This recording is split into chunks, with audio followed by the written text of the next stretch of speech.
Oh, by the way, the guy was at. Yeah, that moment. I realized afterwards, we were leaving, he goes, so when you see Steve, I said, Steve. He goes, yeah. I said, oh my God, Monk. Yeah. Because I see a big, tall, white guy walk in, well, I think. He did those paintings, but he said he would do more. Yeah, we talked. He's my expert in a couple of cases. He's Yeah. an engineer. He's a nice man. Before he went to see you guys, he was at my office. Oh my goodness. I did not put two and two together. Litigation that could get us to could get them to taking some action, but So the we're action good. would be done in public. So Gotcha. So we're all So set. this, they just would go in, get a briefing about what happened, What it how is. they got to where they are, And then vote right. and then just vote to seal the minutes and just you Gotcha. don't have to do anything else other than I said the only vote taken was We're to good on that one. See seal the minutes. if I had another, I don't know if I had another question. I kind of did two. I don't think so. I think that was, no, that's it. That should I be just fine. We can have double check with Bill when he gets here. On, He may do it differently in other towns, so it's always worth checking to see what he does. Is he would best practice? Stuff specific was woodwork. on the traffic study, this should be a 20. It's a typo on my part. Oh yeah, no. It's drafted for the Nice third, man. but not Nice for this man. meeting. So we're just gonna change this, it's just a typo. Make sure it's, We, we're not taking any action on it I tonight can, anyway, so do I address it, or do I just change it myself? I think that's clerical. It should It's have been it's me, identified it's as totally 20, clerical, so okay. It'll be on the docket appropriately in the next. Okay, on the yep, next. that's it. That's all I got. Thank you much.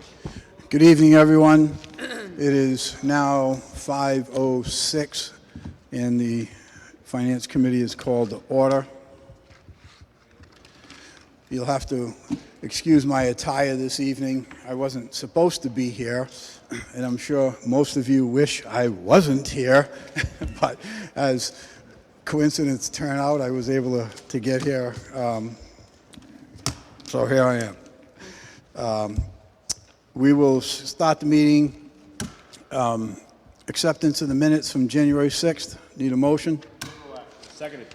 We have a motion for favor. We have a second. All in favor? Aye. Aye. Thank you. 2019-066. Repairs to existing Plymouth vent vehicle exhaust removal system found on page 1. Chief? Good evening, Chief. If you just state your name for the record, please.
Thank you, Chief. Chief, could you refresh our memory regarding the 9-month lapse in the service contract? What was the reason for that?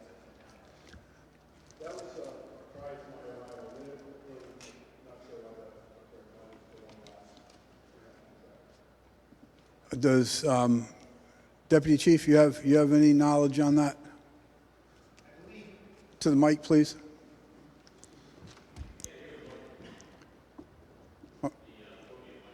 Oh, I'm sorry, if you could turn that mic on.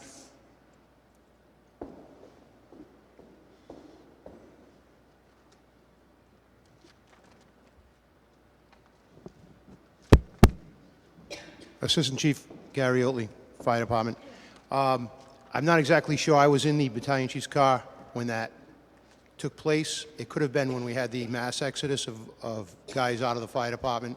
Some contracts did lapse, and the that could have been the time frame of when it was.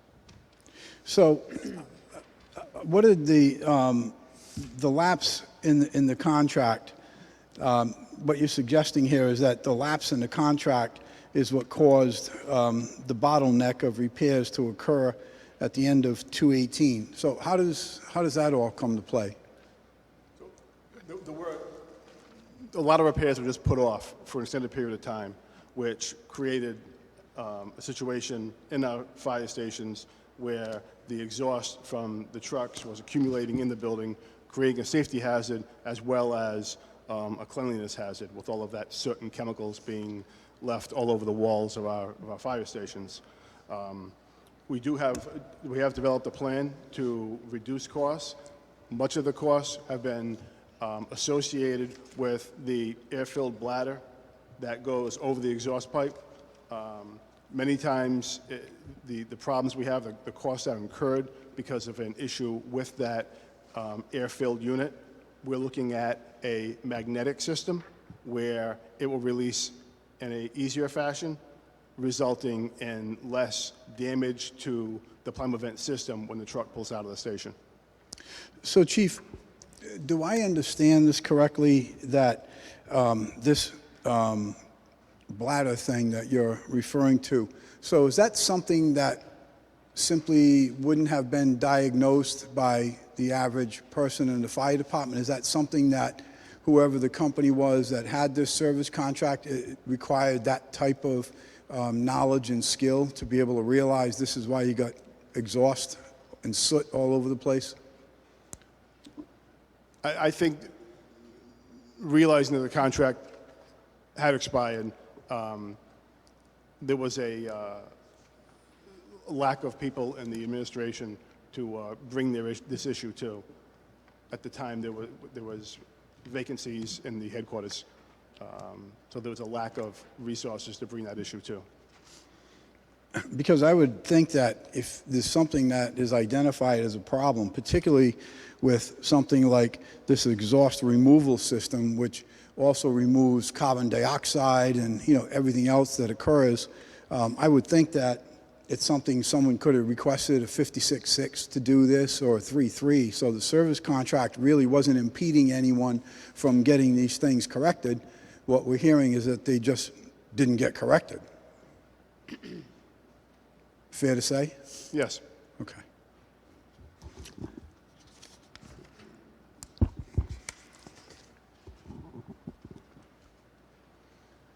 So the previous contract expired on January 4th, 2018, 2 years ago, over 2 years ago. And the letter that we have from acting chief at the time, Chief Fontenot, in our binder here is dated July 20th, 2018, speaking to these very repairs. That was in July of 2018. So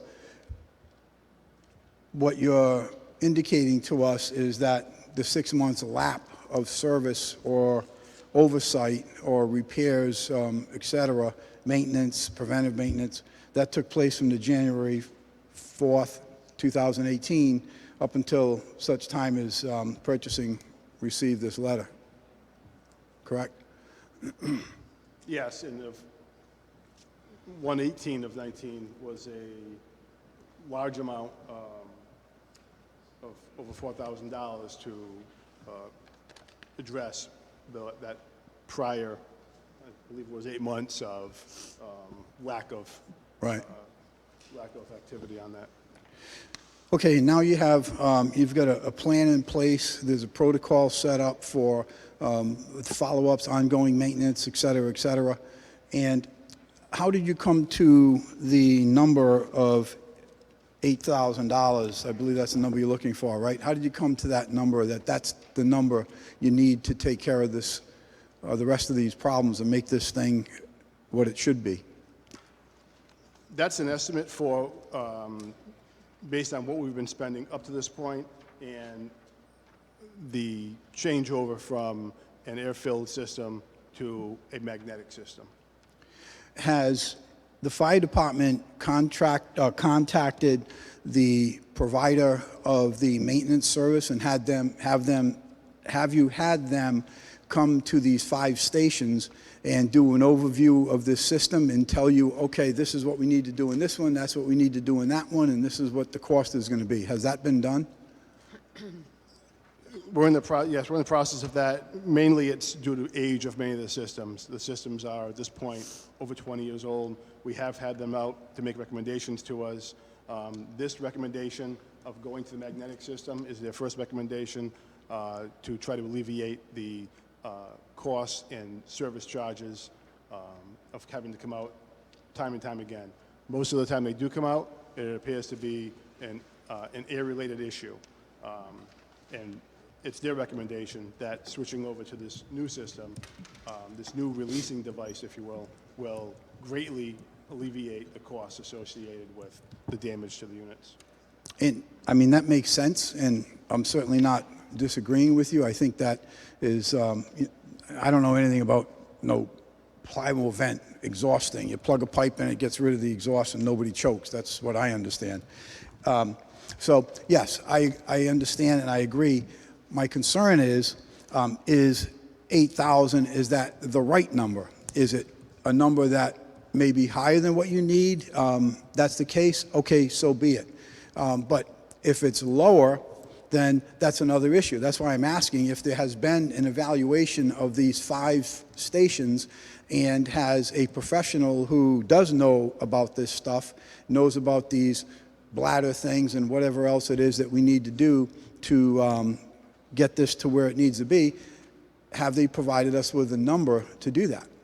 Yeah, we're basing that on the fact that in fiscal year 19, we spent $9,500.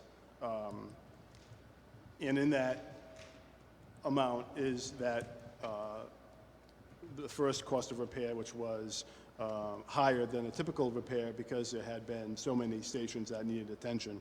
So we're basing it on what we spent in the past, along with, like I said, the changes we want to make to the magnetic system. So we feel $8,000 will be enough to get us through. Okay, so then we don't have an estimate from the service provider who's going to do whatever needs to be done on these things for the magnetic system.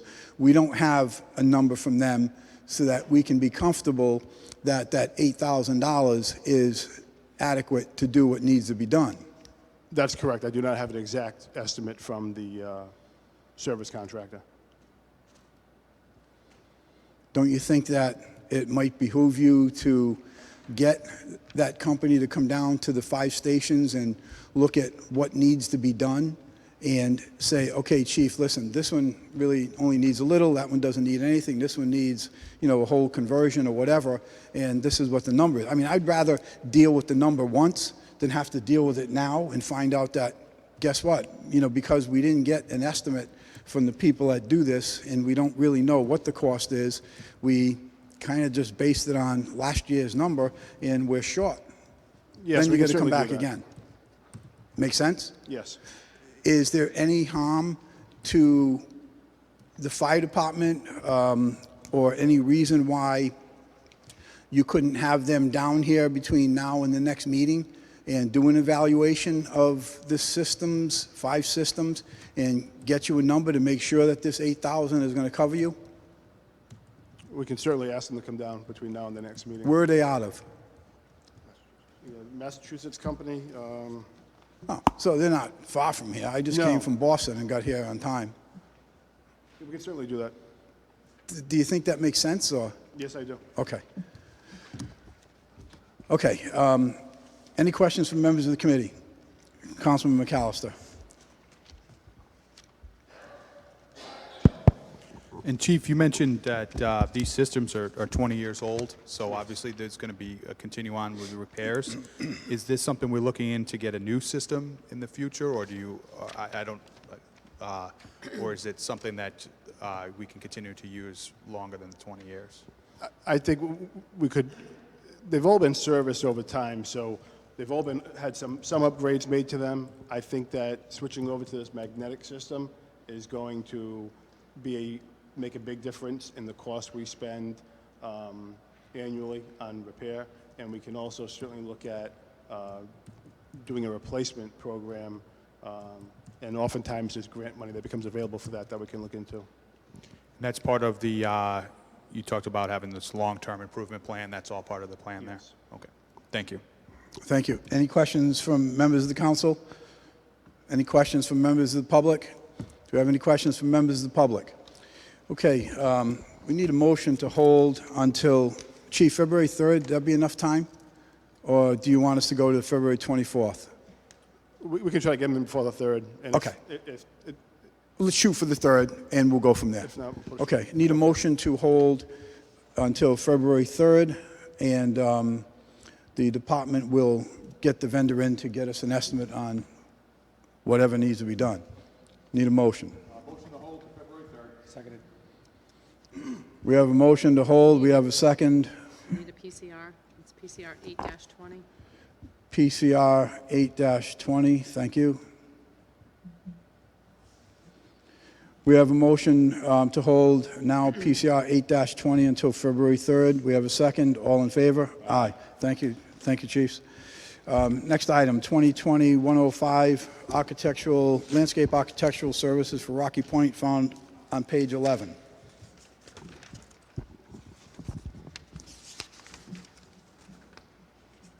Good evening. Luke Murray from the City Planning Department. Hi, Luke. How we doing? Good, how are you? Good. I coming tonight for request for award for RFP 2020-105 for landscape architectural services at Rocky Point Park. This is for the entryway design. As you may recall, we received a grant in 2016, a recreation grant in the amount of $100,000. That covered the purchase of some benches, some tables, a shelter, and then one component of that is DM wanted us, or persuaded us to look at design of the entranceways, to look at functionality of that from perspective of accessibility, just sheer aesthetics, and sort of upgrading that with potential for future funding either through DEM or other sources. We solicited 14 firms, both local and throughout New England, for this. Landscape architects in Rhode Island as a profession is limited. We did receive a fair response, so we had a mandatory pre-bid in which I showed everyone the project, walked everyone through the project. We had 7 responses to the bids, and they were scored by a member of 3 members from our planning team who weighted them both on cost and qualifications. I also reached out to DEM. They weighed in on their selections. They provided their top 3 selections with the final selection to be done by the city. Based on the evaluation of all the proposals, we came down to 2 preferreds. One of them, cost-wise, was out of our range, but the scoring was very competitive. So we ended up going with Stantec Landscape Architecture to undergo the effort. Again, this is grant funded. We're looking for an award of $50,000, a 1-year contract term.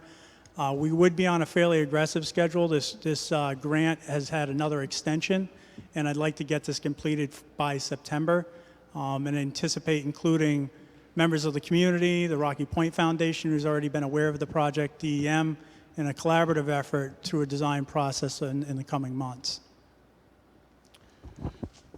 Luke, these entrances that you're speaking about, Yes. so we have what I'll call the southernmost entrance, which is the entrance people have been using for the past umpteen years when the park was essentially closed.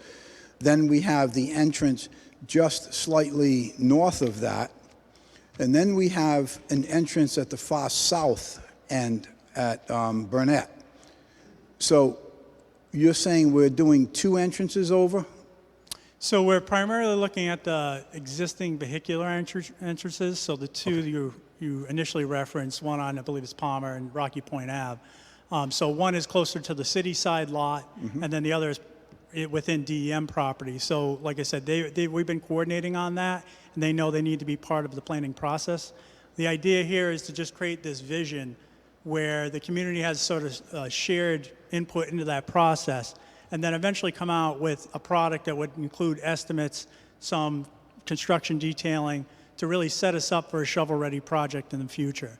So this wouldn't be something that would be implemented right away, but it definitely sets us up for future DEM rounds or other rounds should they come up for funding. Well, it certainly goes without saying that I'm very happy with this and obviously support it. It's my ward. Rocky Point is a very, very large part of my ward, and it's very important to all of the folks, not just in my ward, but all the wards throughout the city of Warwick, everyone in the state of Rhode Island. So, yeah, this is exciting to see that. I know it's something that had been talked about.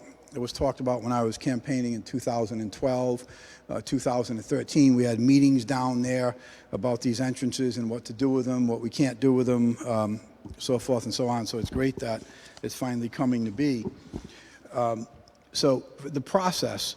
So you had a certain amount of RFPs sent out, and you had a pre-bid meeting. The people that showed up for the how many people showed up for the or vendors, how many showed up for the pre-bid meeting? To be honest with you, I don't have that information with me. I will tell you that the ones who had submitted primarily were the ones that were there. I will say that one of the firms actually who wasn't there decided to collaborate with one of the firms that was there. It's a project team. It was actually a project team of 3 landscape architecture firms that went in on the proposal. So Weston and Sampson went, I think, with Landscape Elements and Diane Sewell to come in on a proposal. So there was some workings as part of this that people kind of came in collaboratively. Okay. And we did review those and weighted those as well. Pat, do you have any idea how many? Is it fair to say that it was more than the 7 that bid? Yes, but I will tell you that there was more. There was sometimes 2 members from the same firm. That's why I can't confirm. You know, we had, I want to say, probably about 15 people there, but we had several members from the same firms. So I would say the bulk majority of people who bid were at that meeting. I do know that some of the firms, and being a registered landscape architect myself, having been in the industry and owned a landscape architecture firm, I can tell you that it is a limited industry of people who deal in this realm. So particularly public park spaces and entranceway design. And we were very specific. We wrote a very detailed RFP that required certain qualifications within that realm. Because they did not want, you know, obviously you have designers that focus on, let's say, institutional design. That might be fine for that.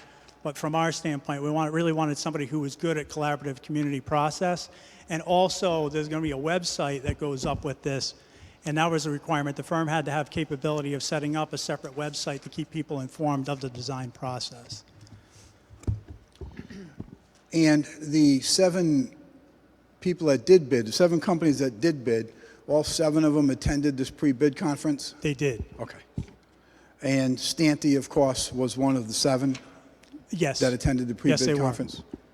Okay. There's a lengthy list here of vendors that were sent or received RFPs. Did you or anyone else in your department do any follow-up calls after the bid was presented and after the bid was opened? Did you or anyone from your department make any follow-up calls to find out or ask why vendors did not bid? Unfortunately, on this particular one, I did not. And part of it is because I knew some of the firms that did not bid, and I knew that, like, there were several ones that I knew that were, let's say, out of, like, in Boston. Okay. They're not going to come down for this size of project. I Right. kind of knew that, but we wanted to make the list as extensive as we could. But I will tell you that there's a few that, you know, most of the locals that we've dealt with in the past bid on this project. And I will tell you, we've worked with Landscape Elements before. We've worked with Sarah Bradford before. Those are firms that we typically see, but I did not reach out to them on this project because we had a fair amount of bidders. We had 7, which is a pretty good selection, and the cost ranged from $21,000 upwards of $80,000. That was the spread, which is a pretty wide spread given that we wrote the RFP pretty specifically on the number of meetings attended and everything else. So as you can see, we had that spread. I felt fairly comfortable that we were hitting a mid-range there of really good qualifications and a fair cost for those qualifications. Sure. I think it's encouraging that you received 7 vendors to bid. I think that is very encouraging. But I know I, for one, am still going to be looking for departments to reach out to the vendors who were sent RFPs after the bid is open and make a phone call and say, hey, why didn't you bid? Nothing wrong with doing that. Now, Understood. some people may disagree with me, but that's my feelings. And I think that you made, this is just my personal opinion, I think you made a good choice, because sometimes you look for a deal, you get one, a bad deal. And a $20,000 to do what is necessary here, that's not a good deal. So the other question I have is, and this goes back to the previous administration. So this is, no black eye on the current administration, but my question is, this goes back to 2016. And it was supposed to be done by September of 2018. Why wasn't it? So, as you know, we've undergone a lot of shifts in administration, including some planning members who started this grant who are no longer here. So there was some timeline gaps when I came on. Mr. Kranka had left. And that's not throw, it's just the dynamics of the situation. So there was some lags there. There's been some other, there was multiple components of this project. So obviously some shelters, some other things that were going on in City Park that were also being managed. So it's not uncommon on these grants that they go for longer periods than expected. We've been in communication with DEM on that. But I will say, yes, there was some drag time. What I'm trying to do is anything that we had outstanding, including any of these extensions, really move them forward. So we're almost complete with all of our grants that we had existing through DEM, which had lagged for a little bit. Including even the Green Cemetery grant, which went back to 2013. And that was partially a matter of just being hung up because of the circulator. On this particular project, we wanted to have a slow approach. What also slowed it down is, quite honestly, DEM, coordination with them, because they wanted to have a role in the selection. They also have been sort of, there's a state-city interface on that property that's very delicate, so we wanted to make sure that they're part of the process. But it slowed our selection process down. As you probably saw, this goes back to July, right? That's partially because of making sure that they had due process on their side. And I'm sure the fact that the previous administration, or at least the previous mayor, left prematurely didn't help anything with this either. So my point is, because I received a couple of calls about this and said, why the delay? Why wasn't it done before? We just talked about the reasons why. The reasons are not on this current administration. It's because of what happened previously. Correct. Fair to say? Fair to say. Okay. And with the extension that was granted because of these reasons, and I'm sure some others, there's no problem with getting this completed now and getting things going. No, right actually, away. this is the last component of this particular grant, Okay. and we're looking on a timeline, pretty aggressive timeline, over the next 4 or 5 months to really ramp this up. There's no reason this should have to delay. We're going to be managing very closely, so Great. I want to get it closed Good. out and get the reimbursements on the grant, because these are long. I have reimbursements that need to be submitted now, so. Good. Well, I know everyone in my area that's aware of this, the Rocky Point Association, the Riverview Neighborhood Association, anyone who has anything to do with Rocky Point and is aware of it is very excited, very happy to see this going. And it's going to be a really, really good thing for the entire city as well. So good job. Any other questions? Yes, Councilman McAllister. Thank you. And the chairman had touched on this, that when you were reviewing the 7 bids, you looked at both cost and qualifications, because this is kind of a middle bidder here. So when you went over that, can you just state for the record why Stanek is the what they bring with their expertise? You've worked with them before, or they have experience working on this type of project? Sure. We had different rating criterias. One was technical approach and understanding, experience and qualification of assigned personnel. So we looked at the resumes for each of them, past project experience specific to public open space and entryway design. So Stantec, for instance, had worked on a project that was almost exactly like Rocky Point, former amusement park, created entranceways, converted to a new park. So and they actually did the master plan for the whole park. So in looking at that comparison of past project work, it really came down to them and VHB. As I said, VHB was close, but they still ranked second in overall qualifications. But their cost was, I think, upwards of $28,000 more for a very similar work scope, exactly the same work scope. I don't know why exactly that is. They have their own overhead and pricing, and some people just, VHB is a very big firm, as is Stantec.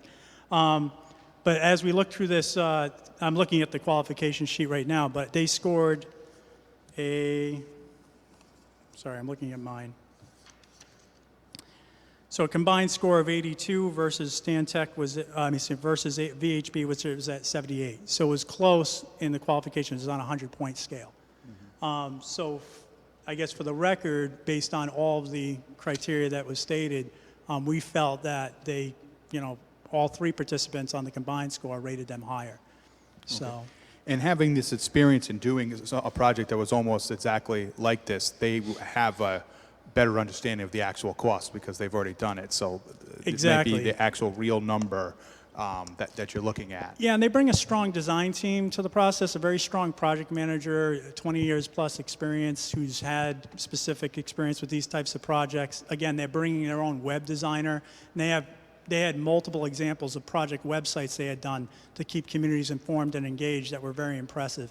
So in reviewing all of that, it was sort of a no-brainer. We want to make sure the core of this process is not just about, it is about creating a technically competent design, but it's also about that collaboration that we're trying to build with re-engage the Rocky Point Foundation, the surrounding community, get re-engaged around Rocky Point, which right now, we've done the improvements we had to this point, but we want to kind of re-engage and refocus.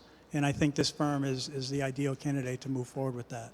Great. Yeah, no, I agree. I think it's going to be a great project, and I'm glad that we are looking at all the factors when going forward to get these projects complete, because I know, like the chairman said, that people really love this area, and I think they're going to look forward to seeing it completed.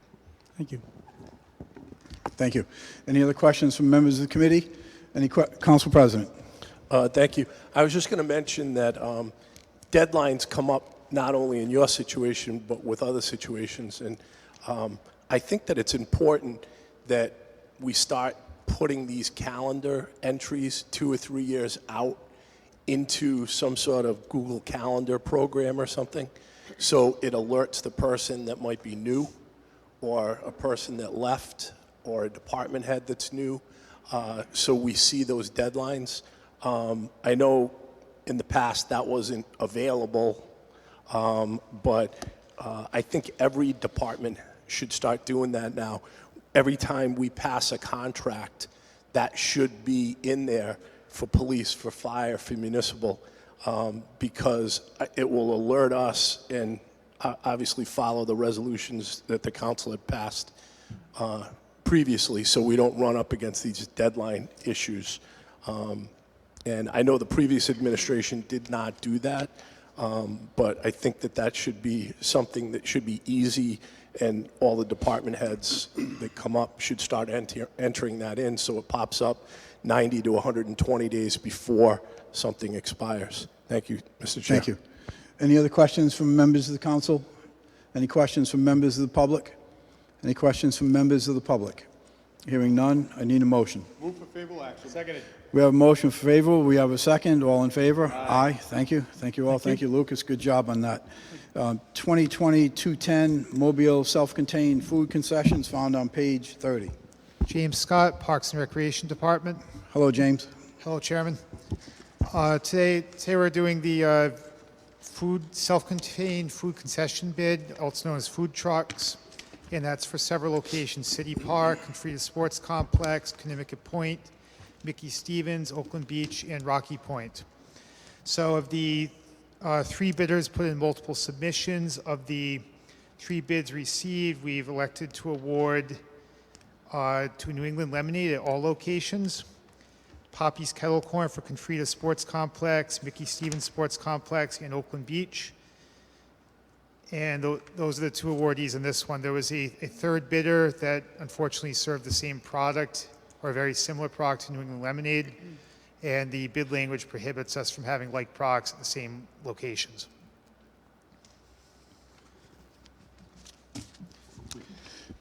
would like to. Thank you for that, James. Yeah, I remember this issue coming up numerous times over the years with the food concessions and the Kona Ice situation versus, the lemonade thing. And do you know, has Kona Ice ever participated in these food concessions in the past, over the past 5 years? What sessions, Mr. Chairman? With the food concessions, whether it be at the Rocky Point or, around City Hall, et cetera, has Kona Ice participated in those areas in the past? Yes, so last year, Kona Ice had the bid for Confrida Sports Complex, and they also do participate in the various food truck nights. And that's actually something I'm looking at as I analyze the system moving forward is, 10 years ago you had lemonade trucks that would go around the beaches and Little League field and stuff, ice cream trucks, and maybe some like staple ones. But now you have sort of this explosion in food trucks, and you have these festivals that go place to place. There's a food truck event every night somewhere in the state, which I think might be driving down the number of bidders for this type of situation because they can go and pay a percentage and make money out front as opposed to staking cash in the bidding process. So this system we're going to analyze going forward and see if we can come up with something more modern that maybe captures some different bid areas, or maybe it's a different process depending on what other cities and towns are doing. Mm-hmm. So you don't recall whether Kona Ice ever kind of worked in the same location as these other vendors? Because I remember, conversation that, one is like ice and the other is like lemonade, and it's like two different things, et cetera, et cetera. So I'm just kind of reflecting back. I like both products. I don't recall seeing Kona Ice, New England Lemonade. I don't think New England Lemonade does a lot of the food truck nights. Mm-hmm. I know Kona Ice does. I don't recall seeing them at the same location, but my vision of this process goes back to last year's bid. Sure. I don't have historical knowledge on it. All right. Any questions from members of the committee? Any questions from members of the council? Yes, Councilman Ricks. Director, looking at the bids, thinking about the process, certainly we're not going to be changing the process inside of the current bid period, but following that, looks like the contracts would expire March 31, 2021 is the last day of the period. And I was curious, what potential ways to modernize would we be looking at? Well, if we use the same process next year, I'd want to look at maybe adding some additional bid areas. Clegg Field comes to mind, a busy softball field with an adult league that doesn't have a concession stand that's functional at the moment. A place like Salters Grove, as it gets busier, you might look at that. There's little spots all over the city that we can look at.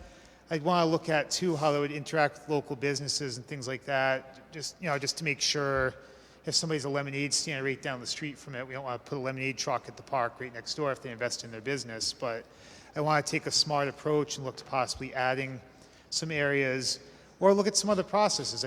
I've heard there's other cities and towns have apps that they use where instead of awarding, say, Rocky Point to one vendor, you have sort of a process where they, different trucks can sign up for different nights, pay a fee for that night, and something like that could possibly generate more revenue over the course of a year than it could over, the process of one bid for the whole year.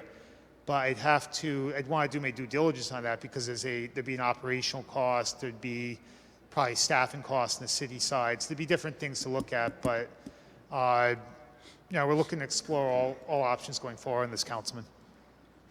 That's excellent to hear. As I look at the current bids and what came back, what didn't come back, it seems that we have some real opportunities here in terms of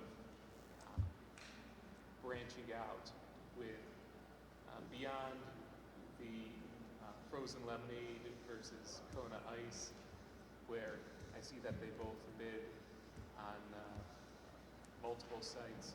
There were some sites where, in terms of other food options, the more savory food or outside of the frozen desserts, looks like there are some sites that didn't get any bidders at all. So I think that that's an excellent idea about looking into whether it might make sense to do some on a per night basis or per day basis, so that we don't have holes in the schedule for vendors that might be able to fit there, and otherwise, just good for the residents, good for visitors in the city of Warwick when we have more of these trucks that are out there able to serve up a variety of food. Yeah, I agree, Councilman. Thank you. Thank you, Councilman. Any other questions from members of the council? Any questions from members of the public? Do we have any questions from members of the public? Hearing none, I need a motion. Sir. Okay. PCR 9-20.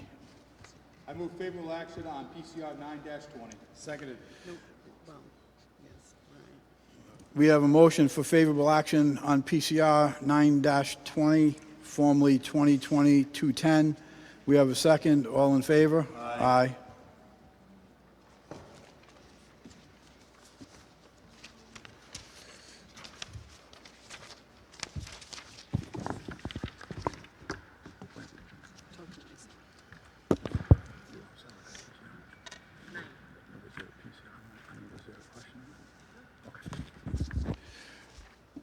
Okay, moving on. Page 34, mobile thermal printers. Major? Lori Michaelides on behalf of the Police Department. In November, the Police Department went out to bid for thermal printers. We received 4 qualified bids. The department is requesting that the bid be awarded to Wally's Computer Associates Incorporated as the lowest overall bidder. Purchases under this contract will be made on an as-needed basis as we replace older printers that break down. The e-citation program is mandated by the state of Rhode Island. These printers allow traffic citations to be printed in the police cruisers, with all related information automatically sent electronically to the Rhode Island Traffic Tribunal. If approved, funding not to exceed $6,500 would come from Budget Code 30-231. If awarded, this contract would run from March 27th, 2020 through March 26, 2021. Thank you, Major. And if I recall, I think with Wally Computer Associates, they're like a new vendor for the city, aren't they? They're not a new vendor.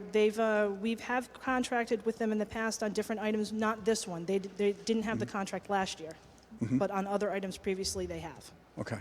Because I recall hearing very favorable comments from our MIS director about Wally, about their service, their competitiveness, et cetera, and I know I'm really encouraged to see them, back in the game, and it really shows in the numbers here too. So good job on your end as well. Any questions from members of the committee? Councilman McAllister. Major, you state that this e-citation program is mandated by the state. Does the state send any money to go along with that? They do not. Mandate? Okay, just another unfunded mandate? That's correct. All right, thank you, Major. No big surprise, right, Councilman? Thank you, Major. Any other questions from members of the committee? Any questions from members of the council? Do we have any questions from members of the public? Any questions from members of the public? Hearing none, I need a motion. Move for favorable action. Seconded. We have a motion favorable. We have a second. All in favor? Aye. Thank you. 2020-240, found on page 38, various portable radios. Major? In November, the police department also went out to bid for portable radio batteries. We received 8 qualified bids. The department is requesting that the bid be awarded to Visions of Video as the lowest overall bidder for items 1 through 4, and Global Technology Systems for items 5 through 8. GTS was able to provide substantially increased battery capacity on items 6 and 8 for a modest additional cost. GTS was also the lowest overall bidder on item 7 at a $2,500 milliamp capacity. These increased capacity batteries will transmit and receive for approximately 32 hours straight before needing to be recharged based on an in-house assessment we conducted. This would be critical for our SWAT team, our hostage negotiation team, et cetera, when officers are handling a long-duration event. Our standard batteries typically last 16 hours or so before needing to be recharged. If approved, funding for this contract not to exceed $10,000 would come from Budget Code 30-271. If awarded, this would be a 2-year contract running from March 22nd, 2020 through March 21st, 2022. Thank you, Major. How many companies bid on this last time? Last time? I'm not sure. Okay. And did anyone contact any of the companies that did not bid on this? No one did, no. No.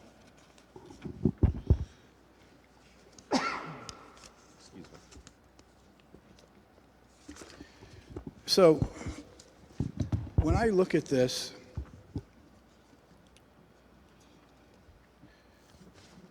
what I hear you, what you're saying about GTS, Global Technology Systems, Yep. but I also see where it's discussed, just bear with me 1 minute, it's discussed on what our page 45 here is. It says that we recommend awarding items 1 through 4 Motorola battery products to the overall lowest bidder, Visions of Video. It should be noted that Interstate All Battery Center of Auburn bid on compatible batteries for items 1 through 4, not Motorola products as specified. But in the bid document that we have, what I have on mine from Interstate Batteries on 1 through 4 is no bid. So there seems to be some confusion somewheres. Either I'm confused or something's confused, because it says that Interstate All Battery bid on compatible batteries for items 1 through 4. But on our bid sheet, it says Interstate Battery, no bid. Is that the same thing as my colleagues have? Do you have the same thing? No bid? On page 39. Yep. On the individual bid results that I reviewed per company, they did have a figure written down, but it wasn't what they were supposed to bid on. It wasn't the Motorola battery. It was a compatible battery. This summary sheet is not reflecting that, but the individual bid packet did. So what were those numbers? Because I'd be very interested in knowing what those numbers were from Interstate All Battery. I don't have the original packet with me. Because it's difficult, for me anyways, to make an assessment on this if I don't know what their bid was. Particularly where now I'm seeing it where it says no bid. I just assumed until I read the rest of the information that they didn't bother bidding. So I said, okay, no big deal. Yeah, they bid on the wrong item, essentially. Items 5 through 8 are a compatible battery. 1 through 4 was the Motorola battery. Okay. They did not bid on the correct specs. So potentially that's why it's listed as not a qualified bid. Okay, so then I'm going to get on to the next paragraph because that's something else I'm going to need to hear what the rationale is. So with Interstate, we're saying they bid on a compatible battery, not Motorola products as specified. The next paragraph, it says, we further recommend awarding items 5 through 8 Motorola compatible lithium batteries to Global Technology Systems. GTS was able to provide substantially increased capacity on items 6 and 8 for the modest additional cost. GTS was also the lowest overall bid on item 7 for MAH capacity of 2,500. So I don't understand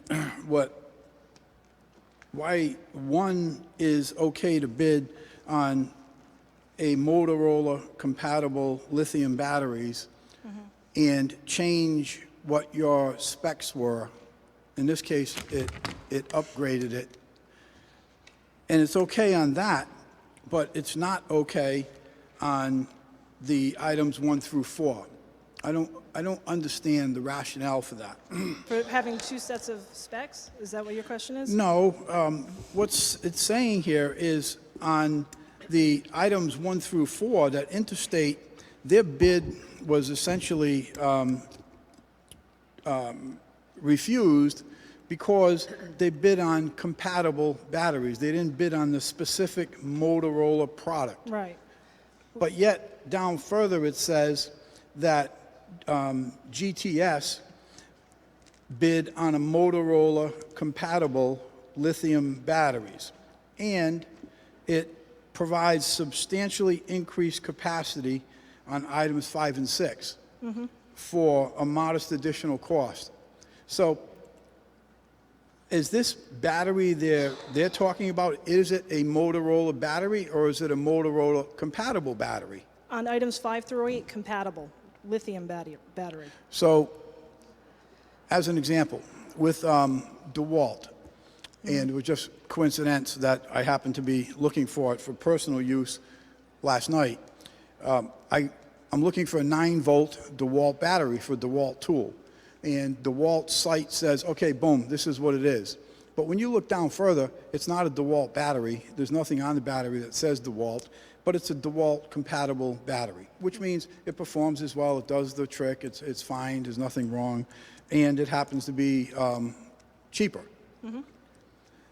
So I'm trying to wrap my arms around this issue here where one who bids a compatible battery, compatible meaning that it meets the specs, meaning that it's going to work, meaning that it's going to fit in the particular tool, in this case, which is a radio, a handheld radio, is that it? Yes. Yeah, okay. And it's going to do, whatever it's supposed to do, it just isn't a Motorola brand. In that case, that doesn't work. But over here, further down, it says that GTS is a Motorola compatible lithium battery. So when I see Motorola compatible, to me, that indicates or suggests that it isn't a brand Motorola battery. Correct. So on item 6, for example, for Interstate, they're showing their capacity at 3,100 for $79.50. GTS is showing a 5,000 capacity for $1.50 more.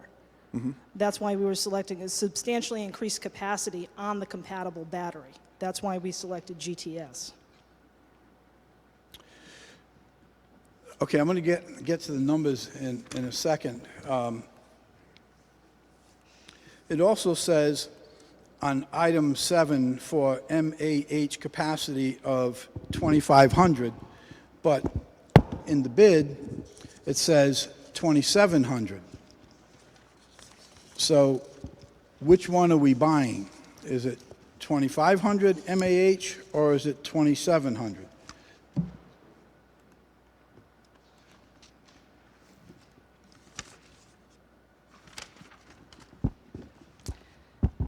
This was completed a month ago. I couldn't tell you which one is correct.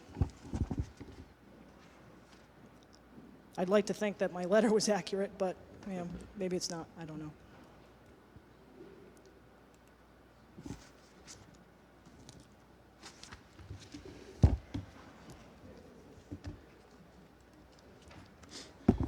Yeah, it does. GTS says MAH 2,700. So is it to assume that it's a typographical error in the letter? I don't want to assume that, but even for argument's sake, to say if it was an error within the letter, if you look at the capacity on the other vendors, they're all at 2,000 or less. 1,400, 1,200, et cetera. Even if it were 2,500, it's still well above the other competitors. Oh, I'm not arguing that point. I'm just looking to, clarify, is it 25 or 27? I mean, it may be nitpicking, but nonetheless, just something that I picked up. So on item item 6.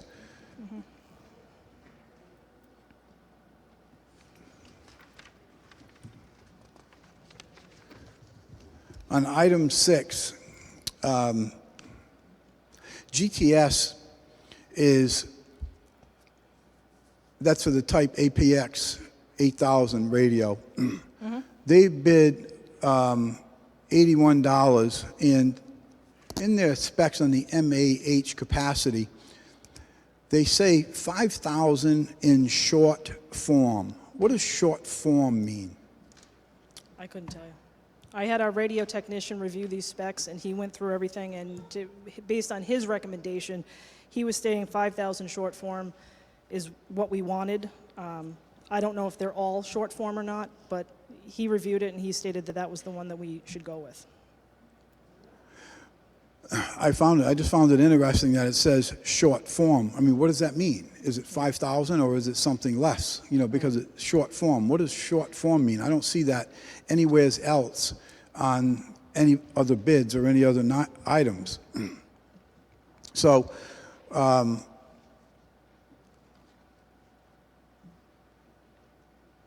so we don't know what it means. Envision Video, they have 3,400 for $66, and GTS has 5,000 short form for $81. Correct.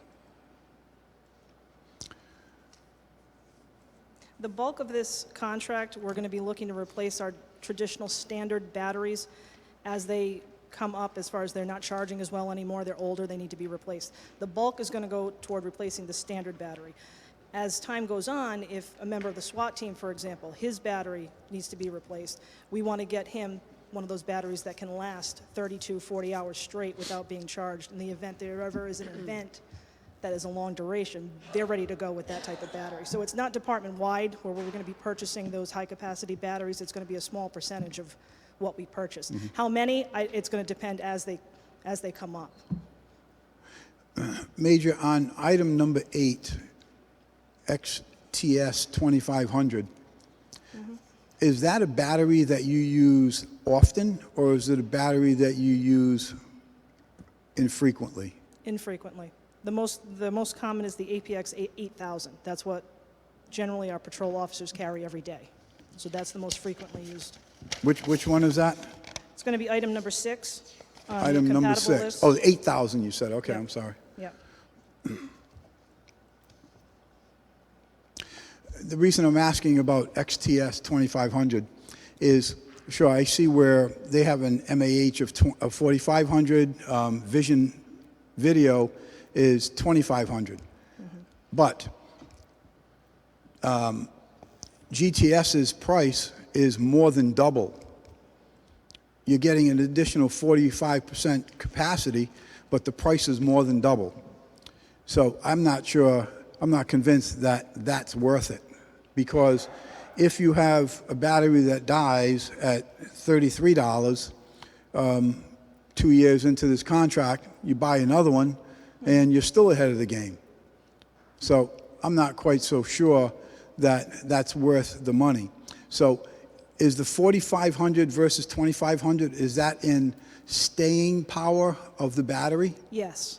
That's what that is? Yes. The longer it can stay on, transmit, and receive without being charged. Okay. So for a regular patrol officer, not as much a big deal, but someone that ends up stuck on a call, critical, mass shooting, Sure. a crazy call that they're out there for hours and hours and hours on end, we don't want to worry about their battery dying. That's Okay. the thinking. And as you said, that's a battery you use infrequently. Correct. Okay. Okay, you answered and addressed my concerns with it from a financial perspective. Any questions from members of the committee? Councilman McAllister. Just one, and a Major, you touched on it, but, in our package here, it does say GTS was provided substantial increased capacity on items 6 and 8 for a modest additional cost. I believe you mentioned, what was it? It was $1.50. $1.50. So that's what we're talking about in Yes. terms of modest. Yep. Okay, thank you. Councilman Howe. Thank you, Mr. Chairman. Major, I know that at the beginning, which I appreciate the chairman did identify, he asked if you called the other vendors. However, I do want to identify that there's a lot of vendors that put in for this, and therefore there was a lot of information to transmit, and I want the chairman to understand, I'm not questioning his curiosity. I mean, the guy runs a successful business, so he understands the bids and he knows what to look for. However, I would say that 1/3 of 36 vendors bid on this, which is, I think we all can agree that that's a large amount and one of the biggest we've seen in the 3 years I've been doing this. Yep. So I commend that. As far as from the explanations you said and from hearing what the chairman said, I can definitely understand and respect what he's asking. I think your explanations were fair. I do want to say that I will take in consideration, strong consideration, that you did go to someone who's a professional in the, like a commos person. And I'm sure that, you know, the Marine sitting to my left can also respect and understand everyone has a certain title in a job. And I know when I needed comms, I didn't know how to assemble the thing. I didn't know what battery, why I had to use the battery. I just wanted the dang thing to work. And I can respect that considering the service that these are going into. So, Mr. Chairman, I completely understand, and you brought up some valid things I would have never looked for, so I thank you. But I think this is a well put together a bid package. Thank you, sir. I didn't suggest that it wasn't, did I? Not at all. Okay.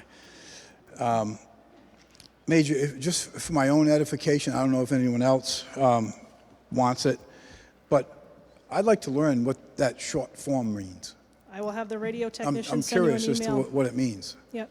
Because oftentimes when something's put in there like that, it means something. Okay, any other questions from members of the committee? Any questions from members of the council? Any questions from members of the public? Any questions from members of the public? Hearing none, I need a motion. Seconded. We have a motion favorable. We have a second. All in favor? Aye.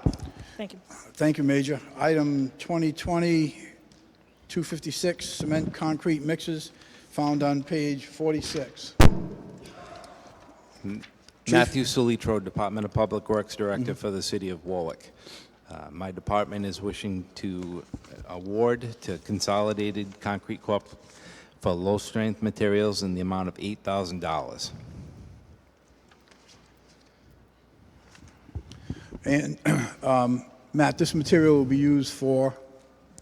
This material is an excavatable flowable fill, which achieves 100% compaction around pipes, roadways. So if you have an emergency where it's not feasible or viable to compact in lifts going up to grade, this takes 100% compaction. I'm a big proponent of it because if you have 100% compaction, nothing settles out.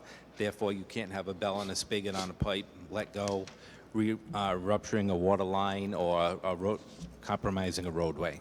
And is this something that can be used at this time of the year as well? Absolutely. You know, in freezing Absolutely. temperatures, et cetera? Absolutely. So if you look in the back of the bid documents, there's 1% additive per cubic yard and a pricing page for that. What that does, it's basically like an antifreeze that goes in and allows it to cure either quickly or slowly depending on the heat conditions or the cold conditions.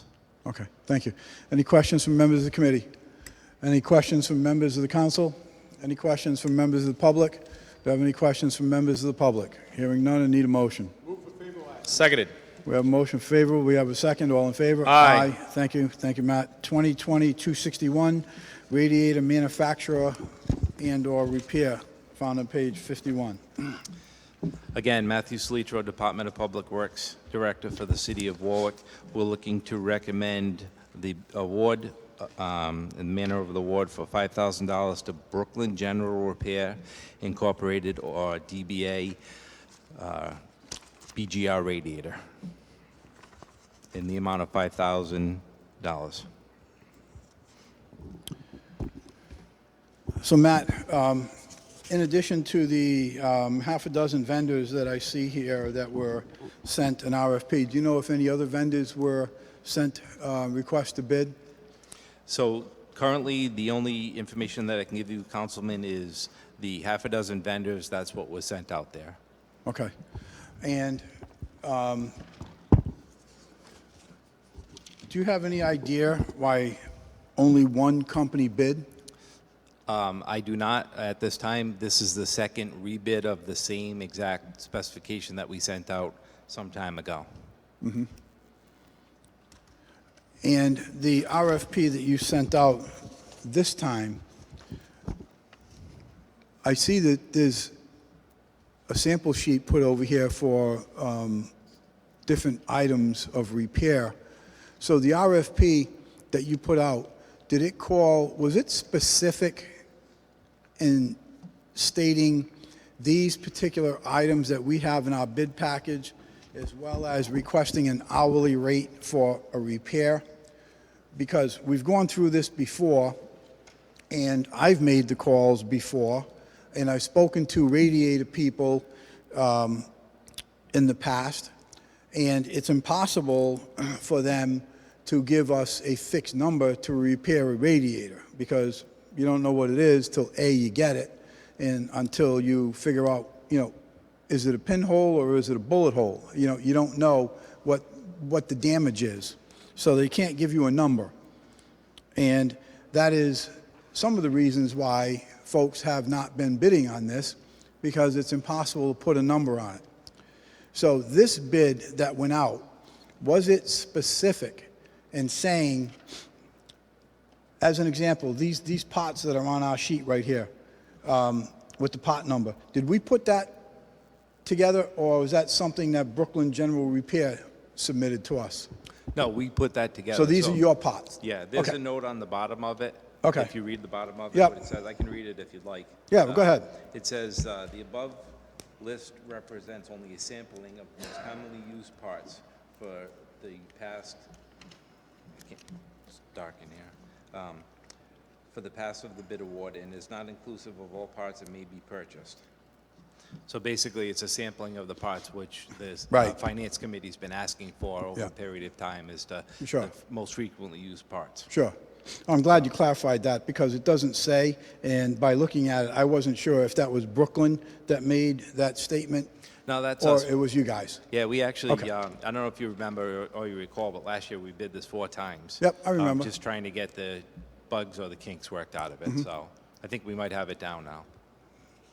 So this is the sheet that was sent out to those half a dozen vendors. Correct. And they, in addition to that, were given this first sheet here that says hourly rate, percentage over vendor cost, and warranty. So all 6 of them received that as well for the hourly rate for repairs? To the best of my knowledge, yes. Okay. Fine. And no one contacted the other vendors to see why they did not bid? We have not. Okay.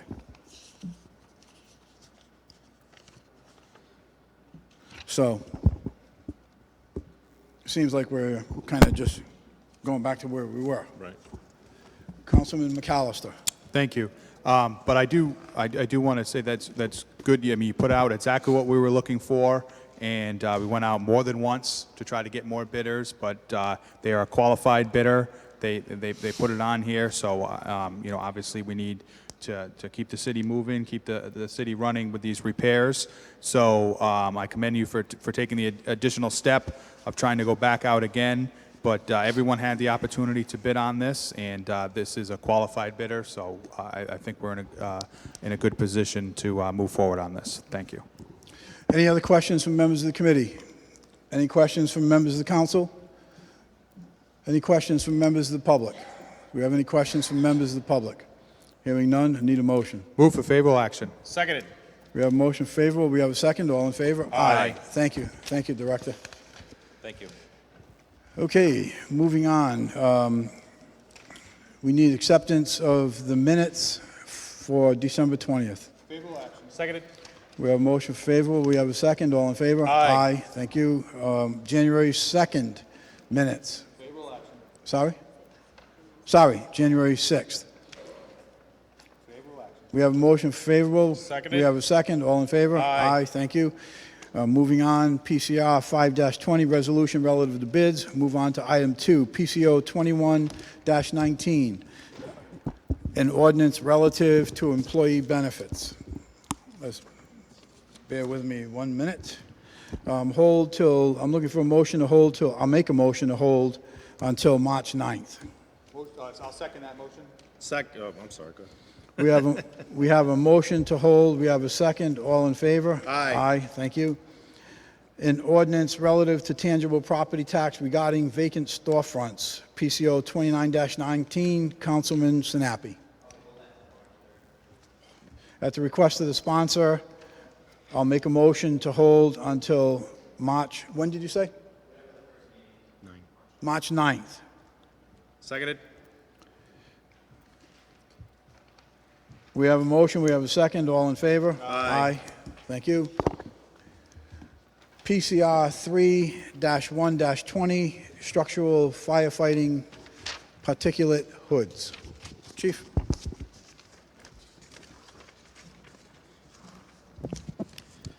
Jason Umbenhauer, Assistant Chief of the Fire Department. The bid for particulate hoods, bid 2020-225, has been received by the Fire Department. 2 vendors submitted bids. After evaluating pricing, the following vendor has proposed the lowest price and has met all the specifications to the satisfaction of the department. Therefore, I recommend the bid be awarded to the following vendor: Shipman's Fire Equipment out of Waterford, Connecticut. Purchase of these hoods will allow the department to fully equip our firefighters with a protective hood that meets NFPA 1971 standards.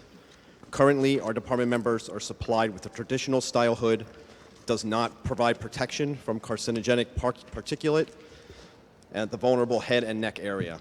Recent innovations in hood design and fabrics have added a protective layer that offers protection from persistent fire-ground carcinogens and other harmful contaminants. Funding for this project will come from Budget Code 35235, Firefighter Supplies. This is a new bid, and if approved, it will have an effective date of 1 year from the date of the award for an amount not to exceed $15,000. Any questions from members of the committee? Chief, this was, you had gone back out for rebid on this, didn't you? No, we held it from the last meeting. There were some, the vendor that we chose that were recommended did not meet.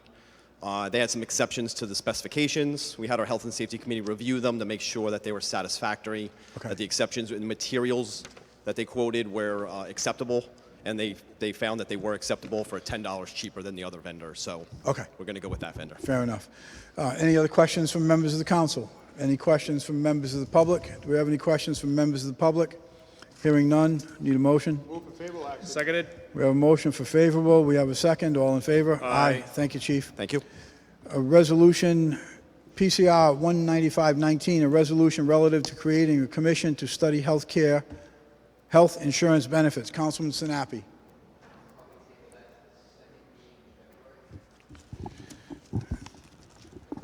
Okay, for the record, in case no one can hear Councilman Sinapi, he is asked to table this until February 24th.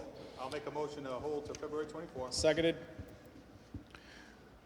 We have a motion at the request of the sponsor to hold until February 24th. We have a second. All in favor? Aye.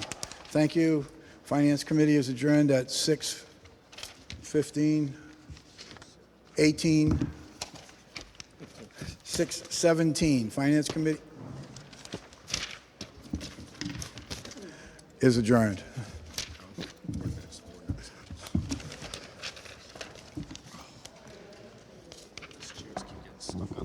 I know. Kills my knees. Those, not only that, but those rubber cups, they bind the chair. Yeah, I'm sure, yeah.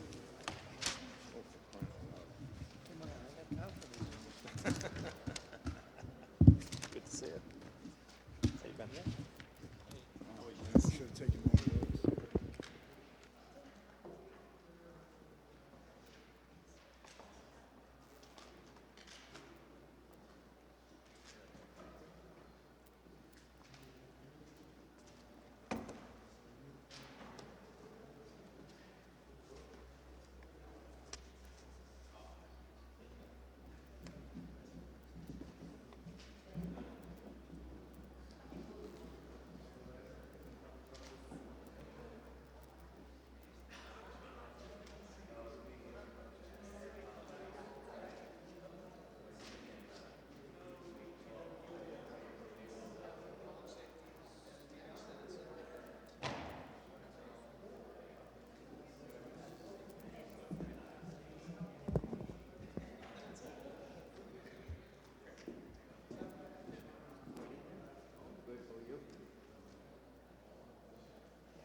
Public Safety will convene at 6:23 p.m.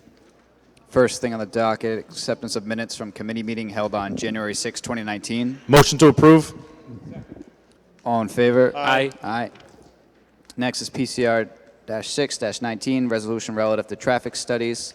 That's me. It's not drafted, so we're going to hold that until the next meeting, so February 4th. Seconded. All in favor? Aye. Aye. Correction, next meeting is February 3rd. Well, why does mine say? That's the It's not updated. That's 2019. why. I am- Motion to hold till February 3rd. Second. All in favor? Aye. Aye. Next, we have PCR, let's see, 16-18 tree damage claims. Councilman McAllister. Councilman McAllister. PCR 16-18 tree damage claims. Would you like us to hold? Hold for 1 month per request of the sponsor till February 24th. Second.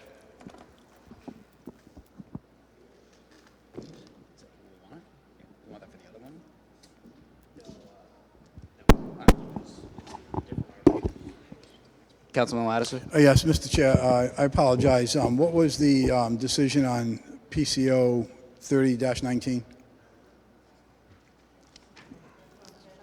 I'm sorry. I'm looking at it as public property. Okay. Got it. All right, so we had a motion and a second to hold till the second meeting in February. All in favor? Aye. Aye. PCR-190-19, resolution relative to claims. Mr. Regasta. I assume Mr. Regasta is not here? All right, I know at our last meeting, someone correct me if I'm wrong, that the inclination was to deny him, but to make sure he had the opportunity to contest that.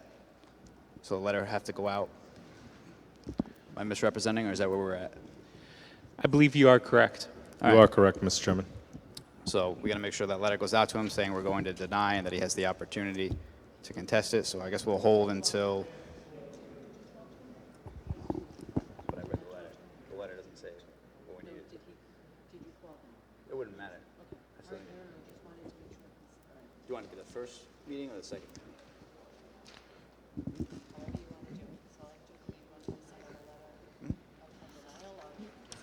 This is it. All right, so we'll do the first meeting in February. Mr. Chairman, quick question. Yep.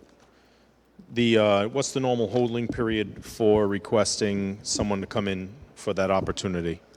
So so now the way we have it with the new resolution is that they get sent a letter saying the committee's inclined to deny it, but they're going to have the opportunity to come in. He hasn't gotten that letter yet.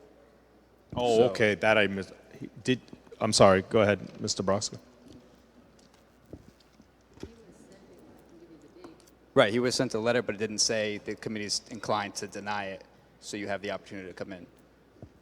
Basically, we want to have a strict conformance to the resolution so nobody after the fact can say, hey, I didn't get that notice. Okay. It's growing pains because nobody's used to this process. Understood. yet. Yes. Thank you, Mr. Chairman. All right, so we need a motion to hold until the first meeting in February. Motion to hold till the first meeting, PCR 190-19 till the first meeting of February, which is February 3rd. Second. All in favor? Aye. Aye. And then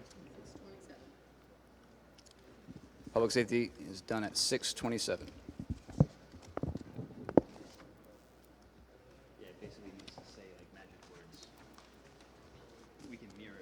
Before we begin, I'll be right back before we begin there in a couple.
You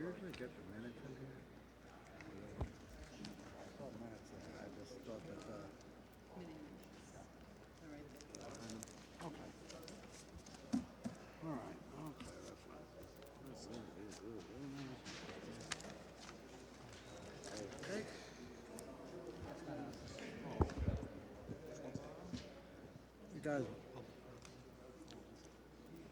you ready?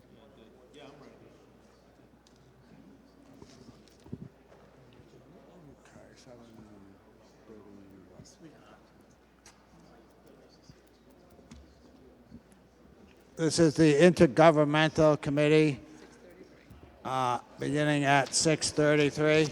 The first item on the agenda is the acceptance of minutes from the January 6th. Move for favorable action. Second. All in favor? Aye.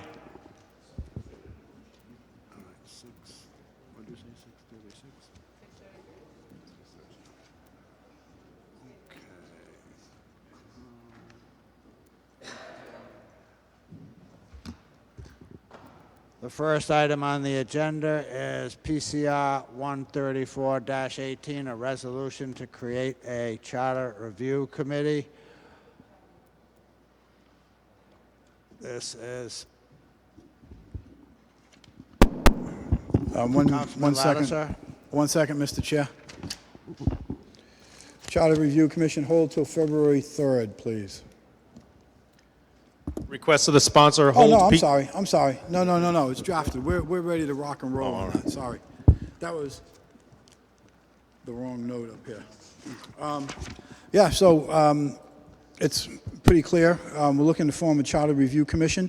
There's some things that we've been talking about for many, many years. We did have a Charter Review Commission set up a few years ago, and let's say that there were too many irons in the fire at the time to be productive.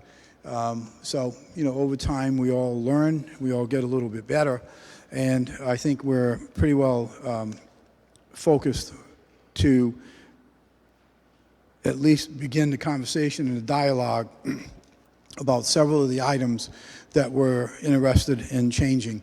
And I would ask for favorable action to be able to form this committee and start reviewing some of those items that we need to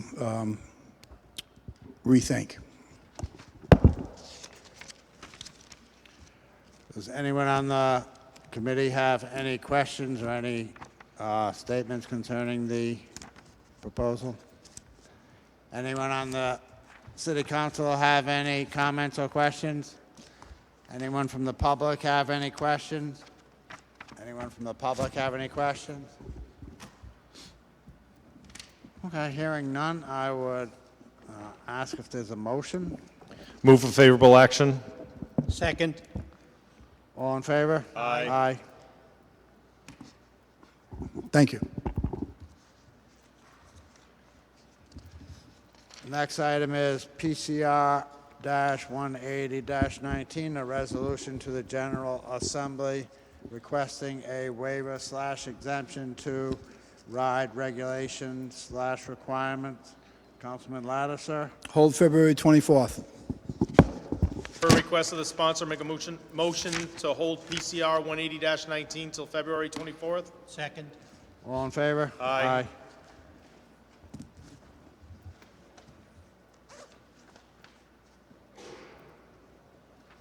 Last item on the agenda is PCR-184-19, a resolution relative to no commercial parking on Narragansett Parkway. I am the sponsor.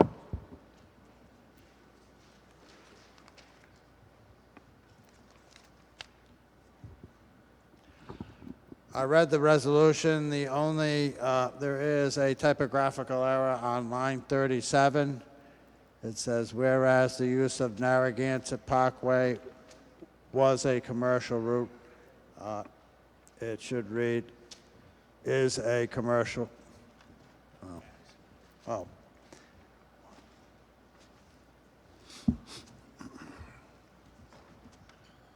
Let me Let me reread it to myself again and see what the right word's supposed to be. Yeah, it should be the, yeah, as. The W should be stricken, and that is simply a typo. I believe that's covered under the Scribner rule. I had been contacted by Representative Joseph McNamara concerning this issue, and I know that there are no commercial properties on Narragansett Parkway. Their commercial deliveries are supposed to be made down Post Road, but that does not always occur. We have two schools in the area, 2 churches, and the newly renovated Salter Grove Park with the playground. It is an area where bikers and pedestrians and walkers travel on a daily basis, and the proposition is to ask the Department of Transportation and the members of the Warwick delegation of the Rhode Island General Assembly to enact a provision to ban 18-wheel commercial vehicles from Narragansett Parkway. And I assume from our yearly walk during the Gatsby Day Parade that everyone is familiar with the area. Is there anyone on the committee that has any? Yes. Mr. Chairman, I realize that you say 18-wheeler trucks, but I don't see a weight limit nor a tire limit on this ordinance. Therefore, it would be a wide open, no commercial trucks. And seeing that that road is a throughway, and understanding that the family residence, which I would say a big chunk of Warwick is, I would request that it be clarified if you're speaking of 18-wheeler or a certain weight restriction vehicle. To say no commercial is a wide spectrum where it could be a plumber's truck.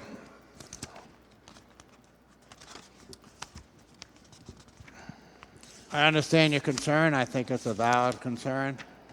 Let me hear from the rest of the people of the council, and then I will probably suggest that we hold it. Councilman McAllister?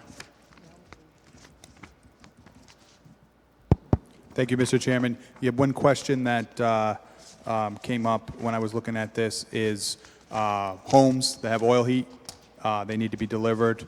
Those trucks, would they be allowed to go there? It doesn't, again, really specify, so that was a concern that I heard on this. Okay, thank you.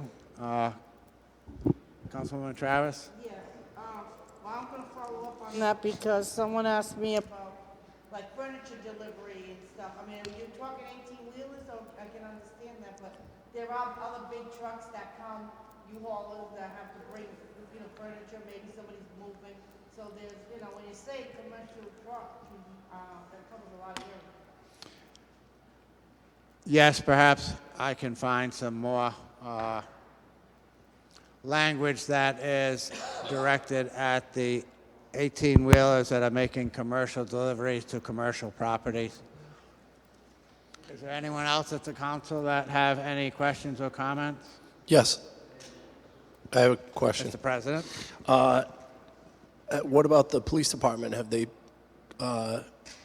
stated anything different as far as what they're suggesting? No, they have not, but I have not contacted them. Okay, so that might be a good place to start. Thank you. Anyone from the public wish to be heard on this? I have one thing, Councilman. I'm Did we do a traffic study on this? Excuse me, I didn't hear you. Oh, I think it was Okay. just answered. Councilman We don't Sinapi? have any traffic study on this, right? What? I didn't hear. We don't have a traffic study on this, right? Correct. We do not have a traffic study. Are we even allowed to do anything without a traffic study? I thought normally we stay away from that without one. This is not an action being taken by the city council to close it. This is a resolution. I think that a traffic study would be, is a very good suggestion, and I'm going to ask for one. In other words, you're saying it's not an ordinance.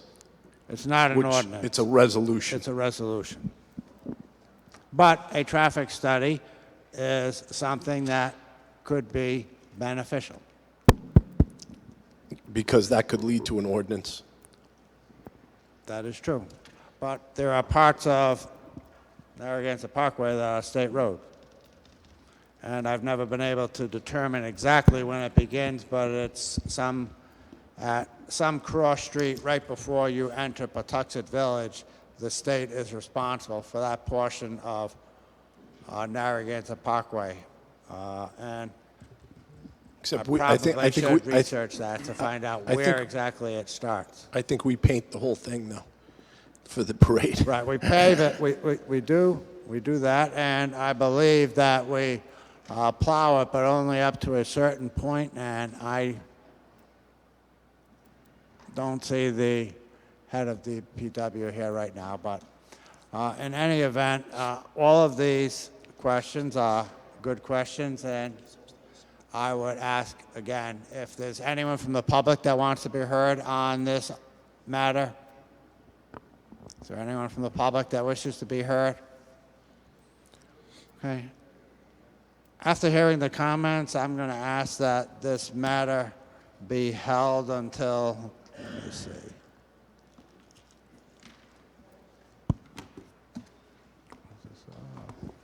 March 9th.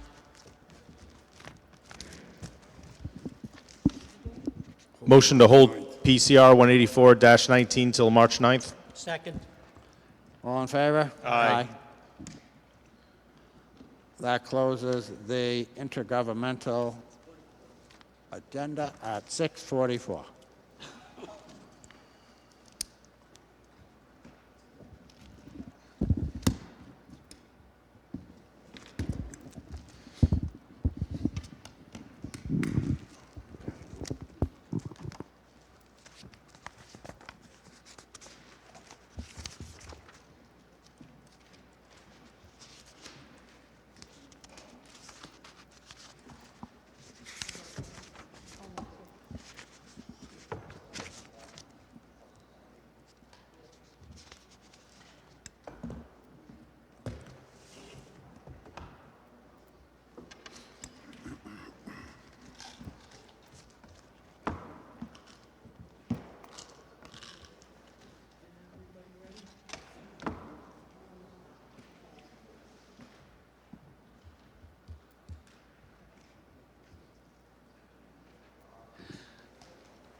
The City Council Committee on Public Properties, Land Use, and Community Affairs comes to order at 6:46 p.m. First, acceptance of the minutes from the committee meeting held on January 6, 2019.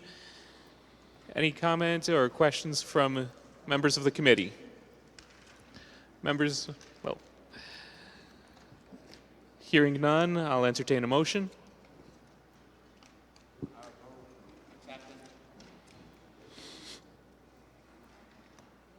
Do we have a second? Second. All in favor? Aye.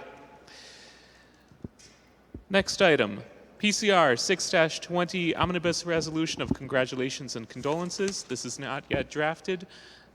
Do we have an approximate date? Okay, we have a request to hold to February 3rd. Do we have a motion? I would move to continue it to February 3rd. Second. All in favor? Aye. Next up, PCO 26-19, an ordinance amending the zoning of the City of Warwick, Sundown Corporation. Councilwoman Travis. I'm going to move to a public hearing. All right. Move to a public hearing. Do we have a motion? I would move that we move this to a public hearing. Second. All in favor? Aye. Next, PCO 27-19, an ordinance amending the zoning of the City of Warwick, Zarella Development Corporation. Councilman Sinapi. Request by the sponsor to move to a public hearing. Do we have a motion? I move for a public hearing. Second. All in favor? Aye. All right, those public hearings to be heard after the start of the City Council meeting shortly after 7 o'clock. Next, we have PCO 22-19, ordinance relative to council office space. Councilman Lattiser. Oh, yes, thank you, Mr. Chairman. I'll be requesting favorable action on this, of course. And so, as the legislative branch of government, I think it's important that the City Council has designated office space, conference room space, certainly for our Director of Legislative Affairs, as well as all the members of the City Council. And this is something that has been, I feel, long overdue for a good long time. And I'll preface my comments by saying that we're not always going to be here. The folks that are sitting in these seats today are not always going to be here. The people that are in government today are not always going to be here. And different things occur and things change. Back to when the old annex building was being renovated, I remember going through the building at the time with the planning director, Billy D. And we walked through all that space, and we spent a fair amount of time coming up with proposed layouts and suggestions. And at the time, it was Councilman Solomon, Council President, was also involved in that process. And we ended up selecting what turned out to be a pretty outstanding space, and respectfully so for the legislative branch of government. At the time, Council President Solomon had selected the office of Council President. We designated the office for the conference room and for the Director of Legislative Affairs. And then we had a space that we were all very, very proud of. We were very proud to bring our constituents to that space to have meetings with our constituents. It was very accessible. Meetings with various department heads in the city, in our conference room, and also in the Council President's office space.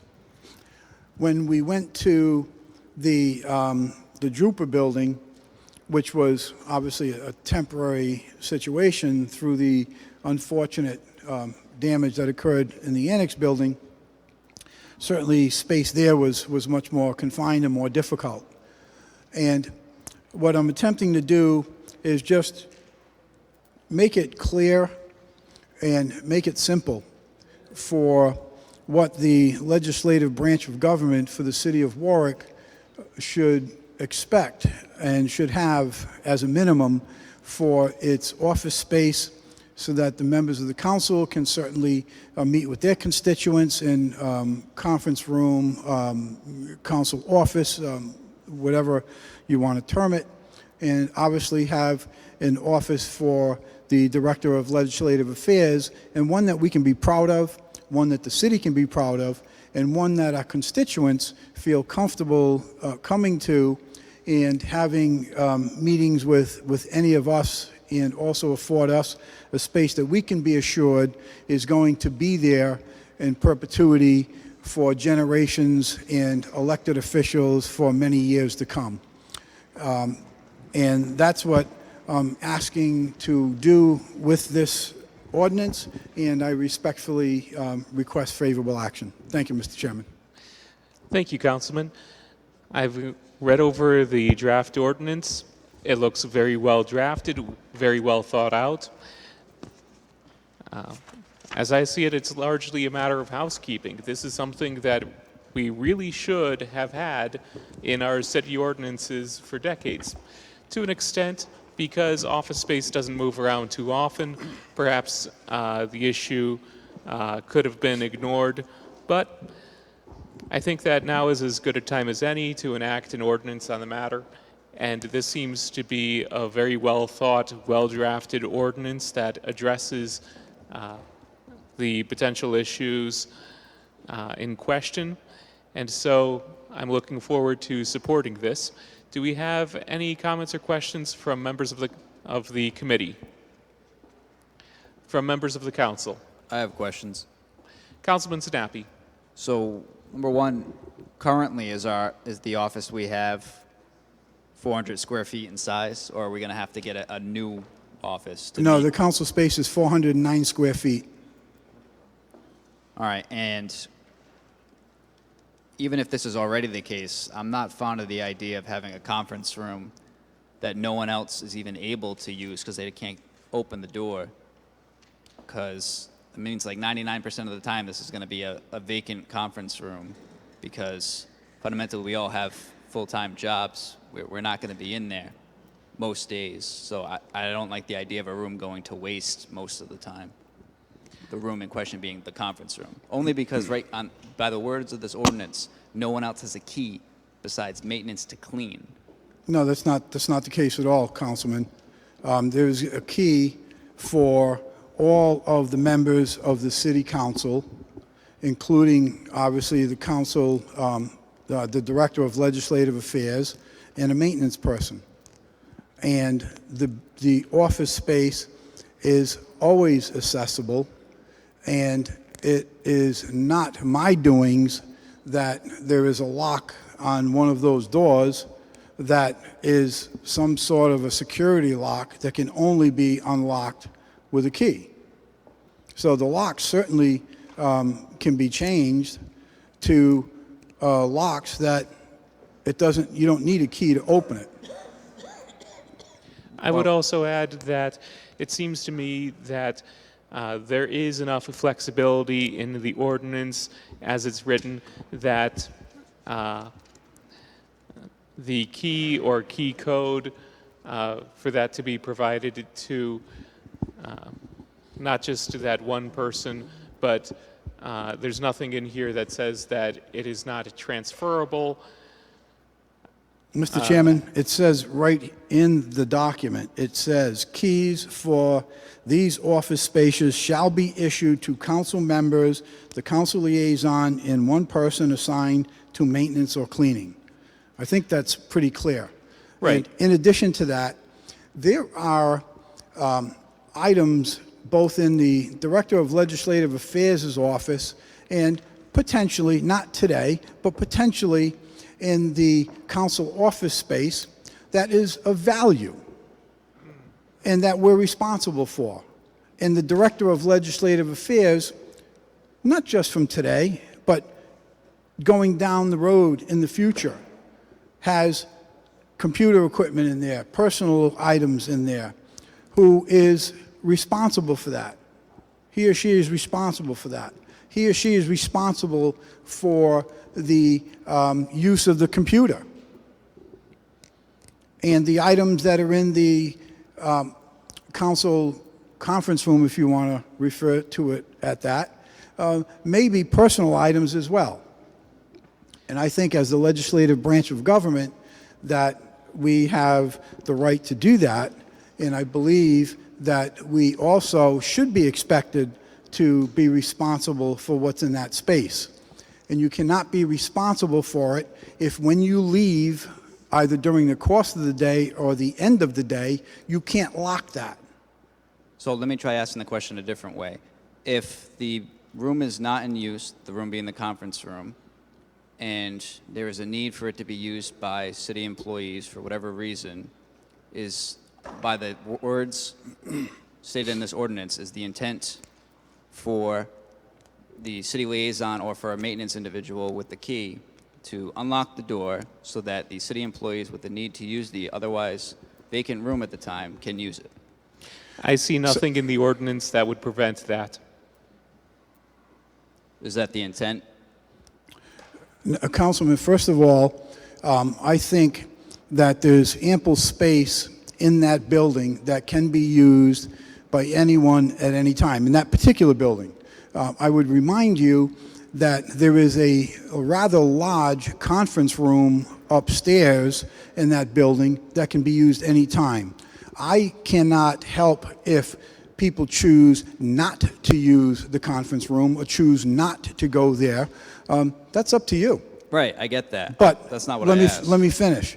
So the room can be used by other people with the consent of or the approval of the Director of Legislative Affairs or the Council President. But no, it's not to be a room that anyone can just walk into any time of the day that they please and use. So Just like I would nobody ask- can walk into the mayor's office any time of the day and use the conference table there, or any other office throughout the city. You couldn't go to the fire chief's office and walk in his office or her office and just use that office. You would need to get permission. So I don't see it as any different. I would ask for any further questions to be directed to through the chair. So through the I chair, would- Councilman Lattiser, I have just a quick follow-up. So by the text of this ordinance, no one has to give permission for that room to be used. So if that's what you want to be the case, you might have to put that in. Right No. now, anyone with a key Councilman Snappy? could let in whomever. And Mr. those people Chair, with the key that- would be the council members or the maintenance person or the cleaning person who has the key. That's Councilman not what Lattiser. it says. It's not what it says at all.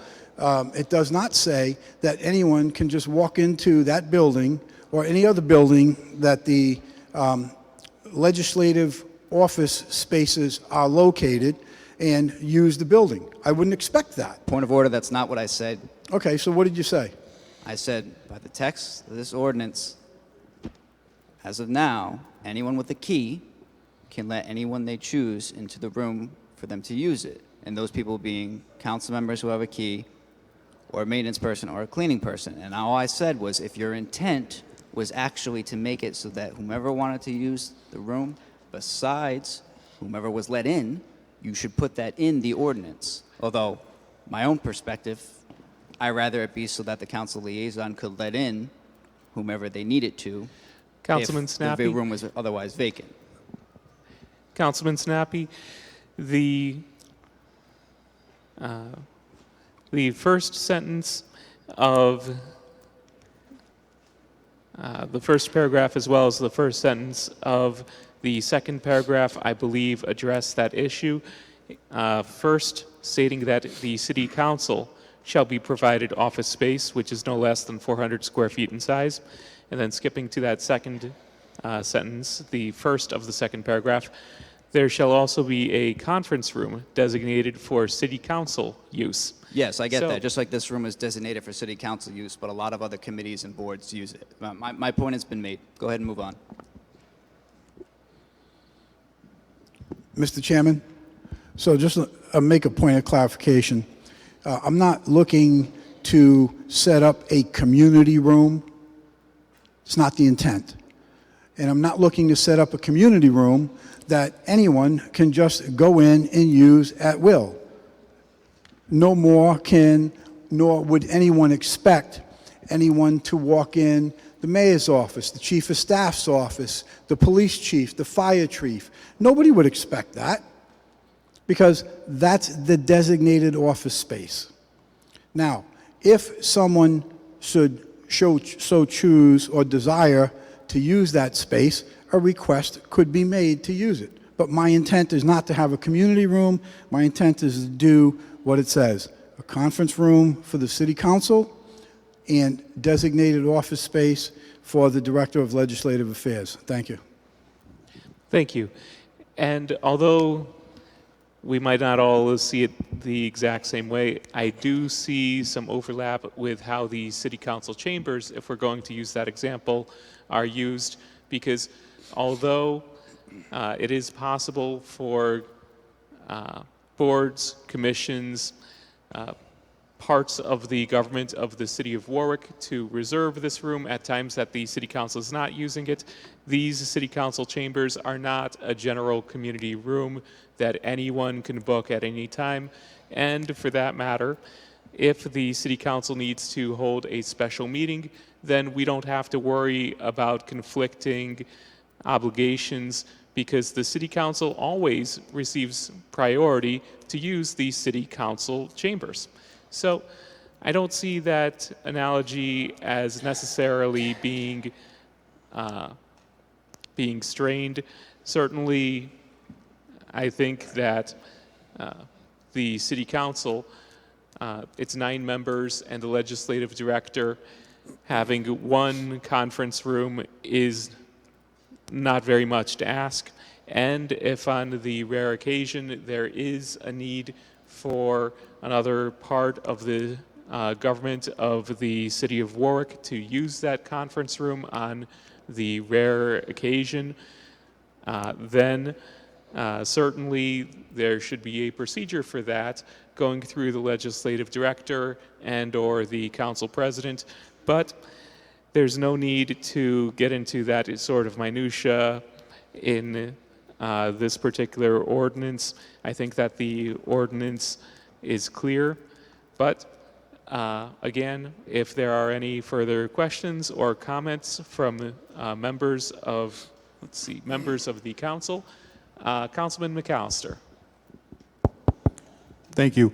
Currently, we have an office for the council liaison, and then there's a second office, a council president's office, as a conference room that he's made available to all of us. I used it yesterday. So we have 2 rooms at this time. I don't know if this goes through the chair to Councilman Lattiser. Are we looking to add a 3rd room, or is this, with this ordinance right now, we have the 2 rooms, just making it, official going forward? So through the chair to Councilman McAllister, good question. No, this says it would provide the city council with an office space of no less than 400 square feet. And, I don't see this as, being this, mountain to climb. And I don't see it as something that is unreasonable or a request that is selfish. Nor am I looking to take over the Buttonwood Center for the benefit of the city council. So today, we're in a building that's tight. We understand that. There's other departments that are in that building as well. And I think the interaction of those other departments with the city council is important. And that's why I have put in here to be in the same building as those other departments, because oftentimes, and the department heads are here, oftentimes I meet with them, and I happen to use that office space all the time. And I meet with the department heads there oftentimes, and constituents, as I know some of you have, Councilman McAllister, you have yourself met with constituents. So the answer to the question is no. I'm not looking to grow the space tomorrow from 400 to 600. What I'm saying is, if we go back, as an example, if we go back to the annex building, would I like to see the council suite be what it was when then Council President Solomon put it together and was very supportive of it? Absolutely. If we go back into the annex building, I would absolutely love, and I would certainly look to amend the ordinance to get us back to where we had before. It was very professional. It was modestly done. It was done in very good judgment, and it was done at the benefit, or for the benefit, of all the members of the city council. So while we stay in the Buttonwoods building, Councilman, no. At this time, we're going to make do with what we got. And we asked the other departments that are in that building to make it work, make do with what you can. And I think the Department of Public Works and the folks that were working in that building, I think they did their due diligence at squeezing 2 inches out of an inch. And it's a comfortable environment. So, nope, not looking to be greedy here, not looking to ask for any more than what we have. I'm just looking to set a minimum standard for office space that is respectful and indicative and deserving of the legislative body of government. Thank you. Council President. Thank you. I appreciate Councilman Lattiser, the resolution. Just so everybody understands, when we were given that office space, you couldn't fit a desk really in there. And I remember the size of the former council president's desk in the old office. And I thought it was more important that we, as council members, have a conference room. So I put a conference table in there rather than have a desk, because otherwise we wouldn't have had a conference. We wouldn't have had an office, a council president's office with a desk like we had in the past. As you remember, in the past, we had a room for Joanne, and we had a conference room, and the council president had a separate office with a conference table in it also. So one of the issues that's creeped up is that we're a separate autonomous body. We're the legislative branch of government. So to be able to have 9 of us have a conference table, access to a conference table, and to have Joanne next to us is very important, no matter who sits on this council in the future. And the issue is that you also have to have some control of who goes in and out of that office suite. Because if you don't have control, you could have people getting access to her computer, files, information, and that's not in anybody's best interest. If somebody fires off an email or gets access to a computer, hacks in and sends a message from Councilman McAllister to somebody else, it's going to have your information on it, and then everybody's going to ask why. So I think that that's important. I think that it's a level of decorum, if you will, that you have to have among everyone. I think it's kind of a no-brainer, if you will, as to what we should all expect from one another. And for the council to be able, for any council member, to be able to have an access to the conference room for a constituent who needs to explain something in a private environment, I think is important.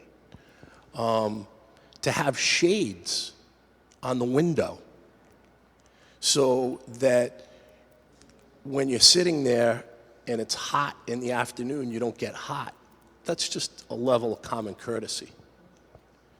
I mean, those are things that everybody should strive for. I mean, that doesn't benefit any one of us, it benefits all of us.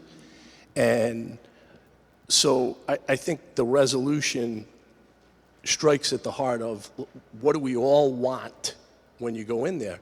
And a lot of us have sat here for many years, and we've known what we've had. We've had a conference room. You could go in there with somebody. You could expect a level of privacy. Talk to your constituents. Be able to have a key to get in there. It's an office. We're the legislative branch of government. We're not the library where you can sign out the conference room. So to me, it's common sense and it's common courtesy. And it's necessary for privacy. I can't imagine people being able to go into offices of any department head. I mean, finance is locked.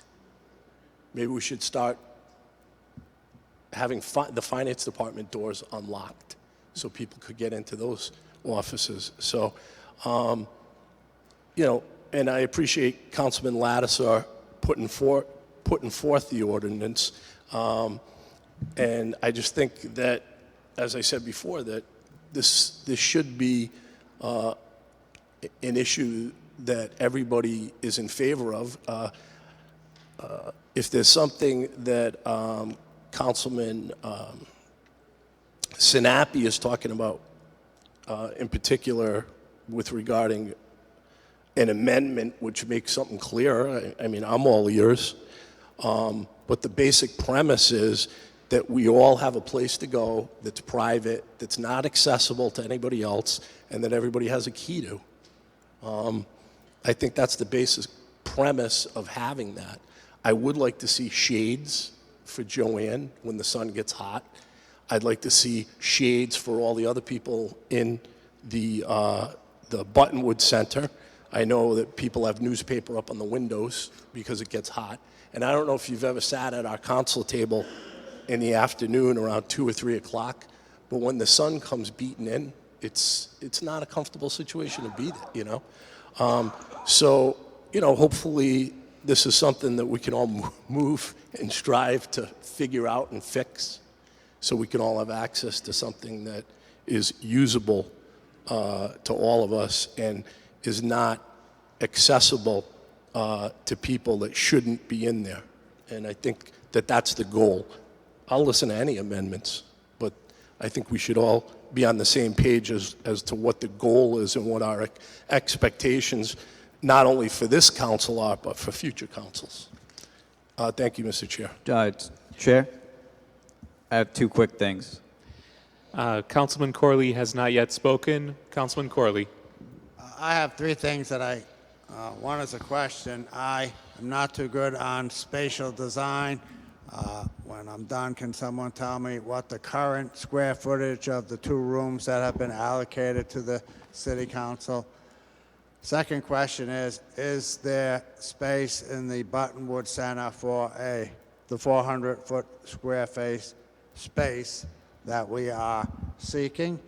And concerning allowing other city groups, and I'm talking about departments, if they want to use the conference room because they need to have a meeting, I think that a simple sentence could be added that the president may grant any request from a city agency to use the conference room if the city council is not going to be using it with appropriate notice.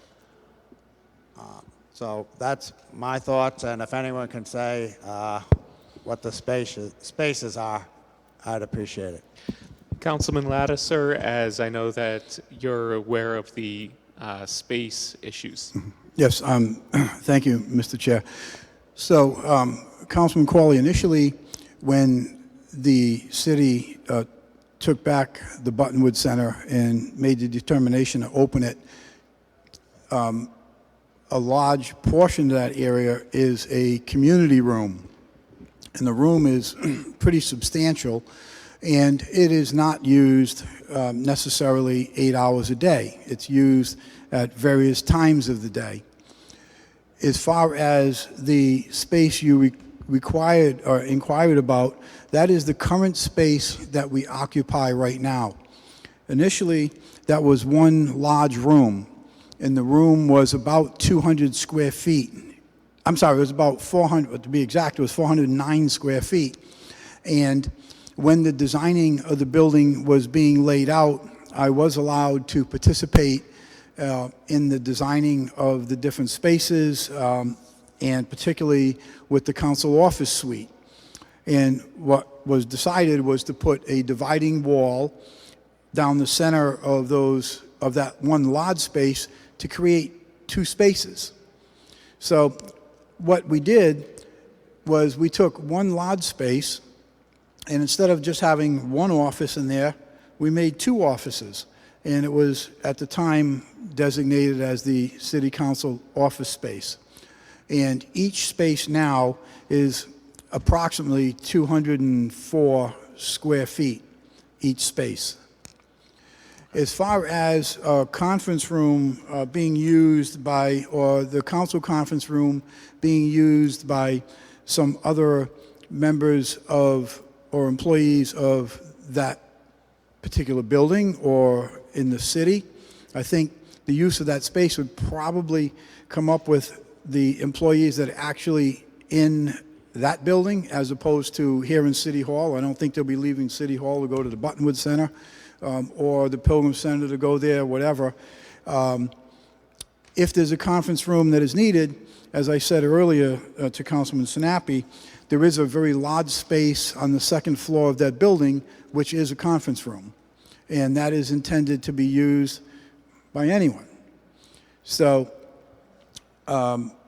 yes, this space, with approval from the City Council, and assuming it's not being used by a member of the City Council, certainly it could be used by someone else if they so choose not to use the ginormous space of the Buttonwood Center itself or the other very large conference room upstairs.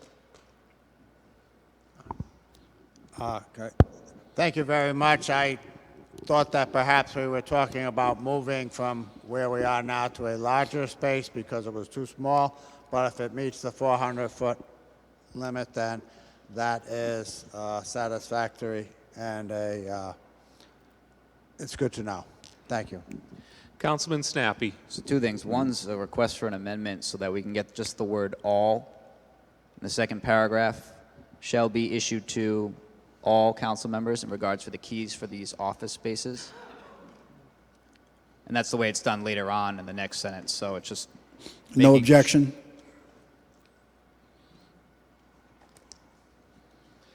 Any other amendments? So it might be. It's more of a question first. So right now, if the intent is not to get additional space than we already have, then the second paragraph, that word also is kind of a problem.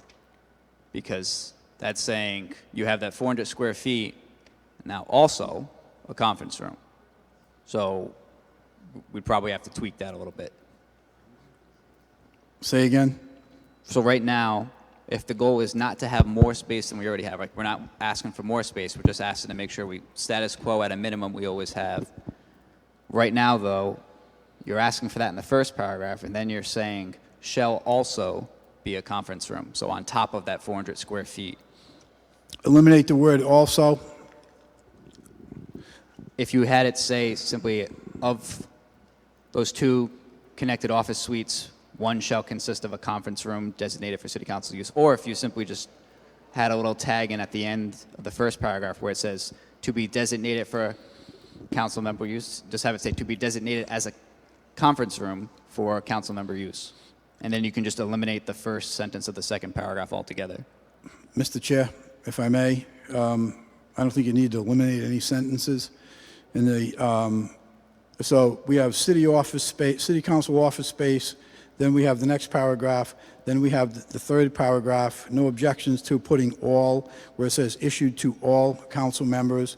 On the very first line of the third paragraph, I would propose the amendment that would say, there shall be a conference room included within the 400 square feet. And I think that should clean it up. If I was looking for something bigger, I would have been asking for something bigger. Okay. Let's see, Councilman Lattiser, as part of that amendment, is that amendment also including adding the word all to the second sentence, as in keys for these office spaces shall be issued to all council members? The council. Yes, Mr. Chairman, I had indicated, yes, that's a housekeeping issue. Good, I agree. No objection. Okay, so let's see, those two changes, it's over there, but it's not over there. So those two changes would comprise the amendment? Yes, I'll make that amendment. Okay, We have a proposed amendment. Do we have a motion from the committee? I would move the amendment. Second. All in favor? Aye. And now do you want to? So the amendment would read,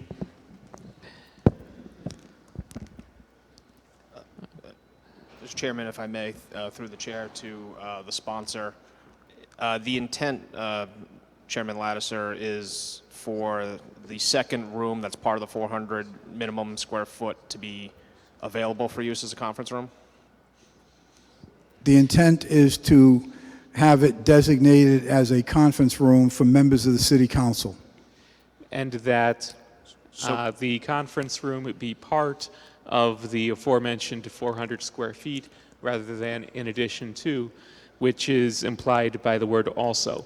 So for the purposes of the amendment, along the lines of some of the dialogue that was happening between Councilman Sinapi and Chairman Lattiser, we could amend the end of the first paragraph following the word use to indicate that to be designated use for council, to be designated for council member use, including as a conference room. And then you could delete that next sentence regarding there also being a council. Where are you? I'm not following where you are.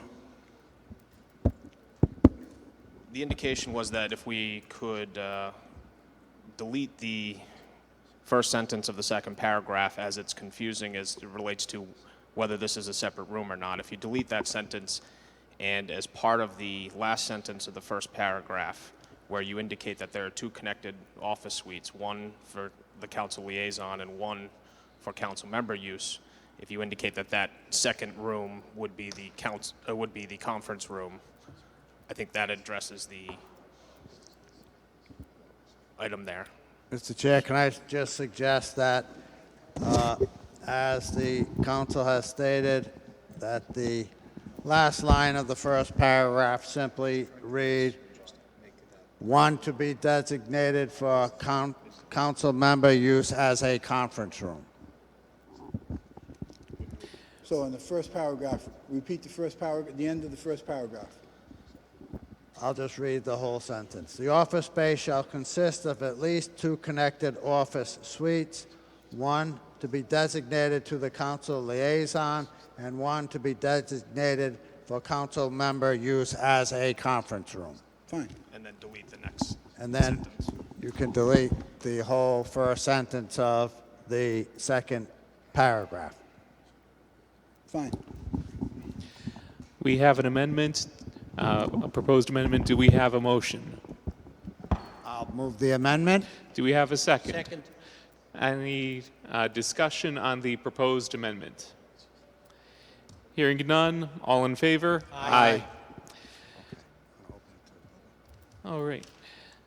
Any further discussion by members of the council on the proposed ordinance as amended? Hearing none. Any comments by members of the public? Hearing none. Do we have a motion for this ordinance as amended? I would move favorable action as amended. Second. All in favor? Aye. Thank you. And finally, we have item number 5, PCO 30-19, ordinance involving state law regarding unutilized commercial property. Councilman Sinapi, this is for first passage, not drafted. Hold to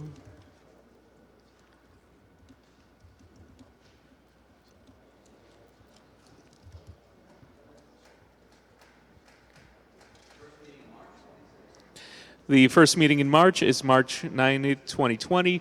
Do we have a motion? I would move to continue it until March 19. March 9th, 2020? March 9th, 2020. Second. All in favor? Aye. The committee adjourns at 7:26 p.m.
Did he sign the talk?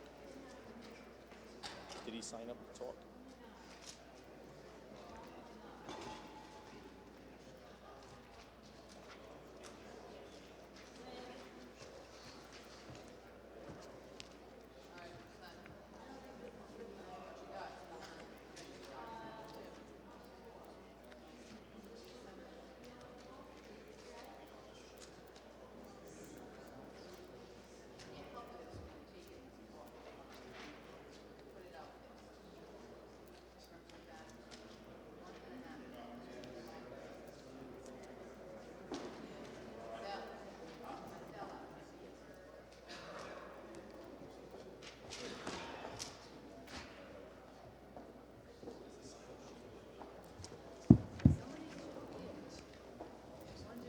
What's that?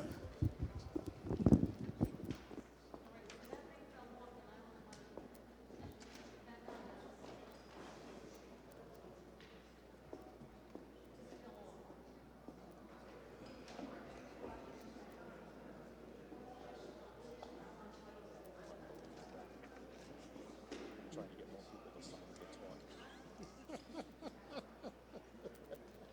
I want to hear what everyone has to say. Democracy is wonderful and amazing. That's it. I would love to see more conversations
Test, test, test.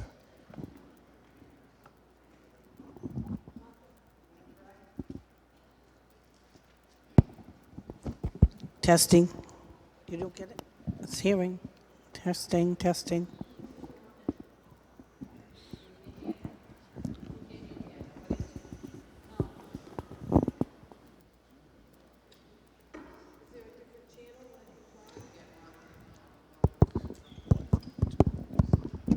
Test, test. Nope.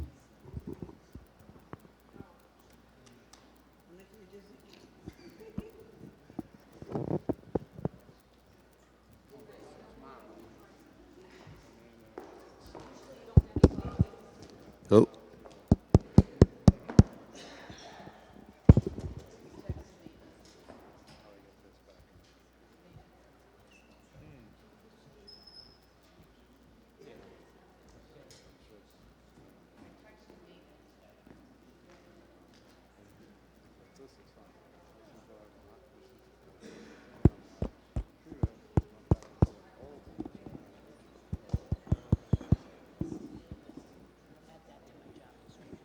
You still can't hear?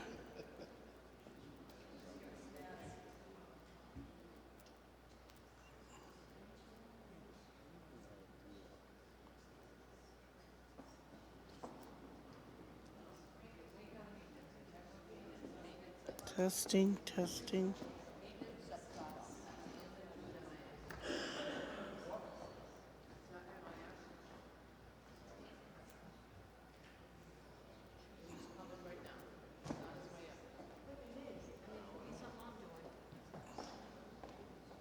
Don't do it.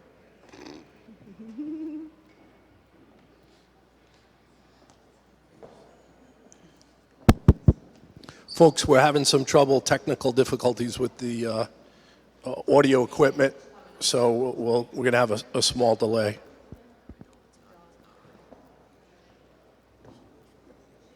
I know.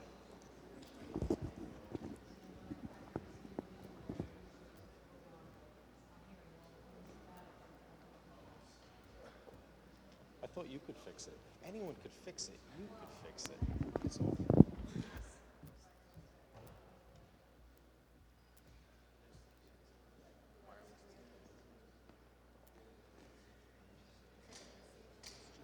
Well, this is a wireless access point. That's just a faceplate, though. Yeah.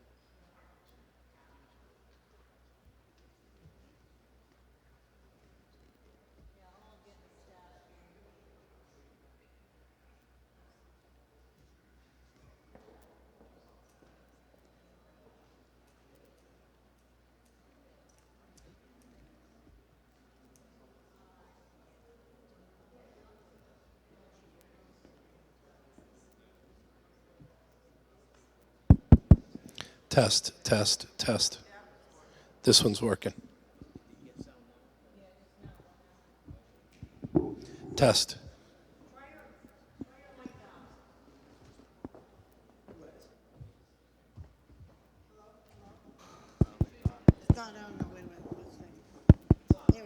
Hello?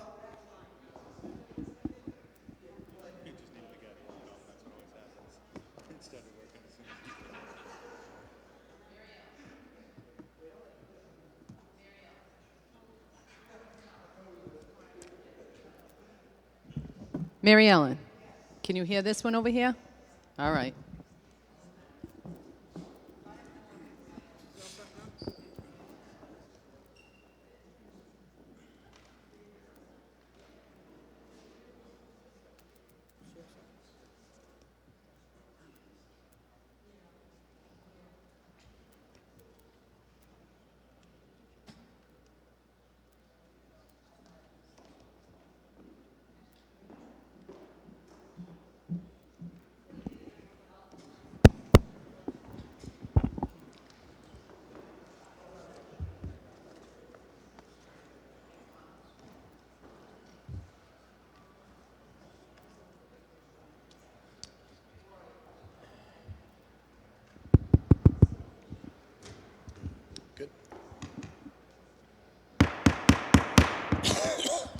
The council will come to order and the clerk will call the roll. Here. Here. Yeah. Here. Councilman Lattisaw, if you could lead us in the Pledge of Allegiance. I pledge allegiance to the flag of the United States of America and to the republic for which it stands, one nation, under God, indivisible, with liberty and justice for all.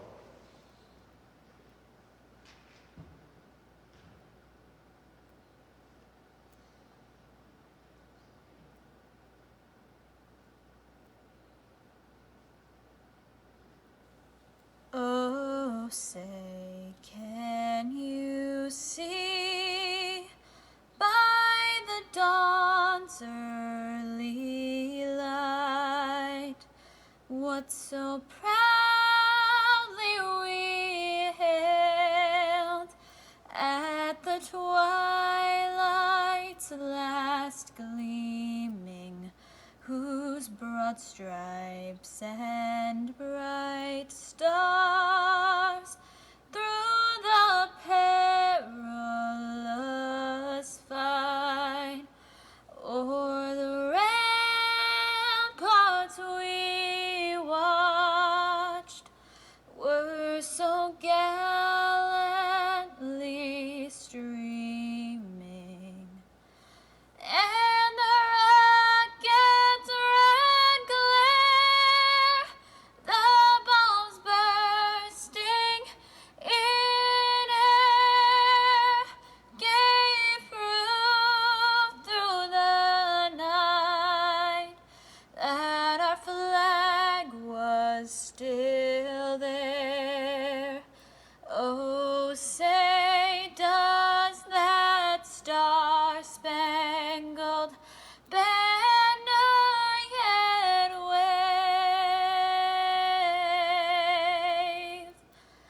o'er the land of the free and the home of the brave?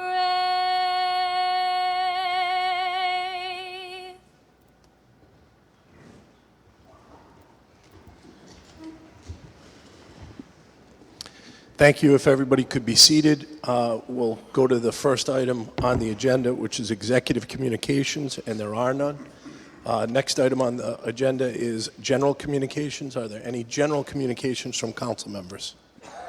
If not, we'll move on to the acceptance of the minutes of meeting from the council meeting held on December 16th, 2019. Somebody could move that. Councilman McAllister moves it, seconded by Councilman Lattisaw. And also, well, we'll just take a voice vote on that. All those in favor? Aye. Next item on the agenda is December 20th, 2019 meeting. Again, moved by Councilman McAllister, seconded by Councilman Lattisaw. Any discussion on those? If not, we'll take a voice vote. All in favor of those meetings from December 20th signify by saying aye. Aye. All those opposed? Abstain. Abstain. Councilman Ricks abstains. Next item on the agenda is January 6th, council minute meetings from 2020. Moved by Councilman McAllister, seconded by Councilman Lattisaw. Any discussion on those minutes? If not, all in favor? Aye. All those opposed? Those stand passed. Next, we're going to move to public comment under Rule 41.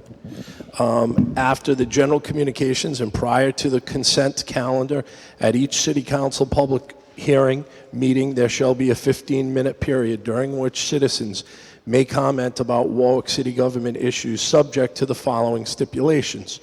The total period of time for public comment shall be 15 minutes. Comments need to be brief in order to allow as many citizens as possible to participate. The topics for comment shall be issues directly affecting city government. City council members will not respond to questions during the public comment period. The public comment session will terminate at the expiration of 15 minutes. Waiver of this provision requires unanimous consent. There are 2 members from the public that had signed up, Rob Cody and Joe D'Antuano, I believe.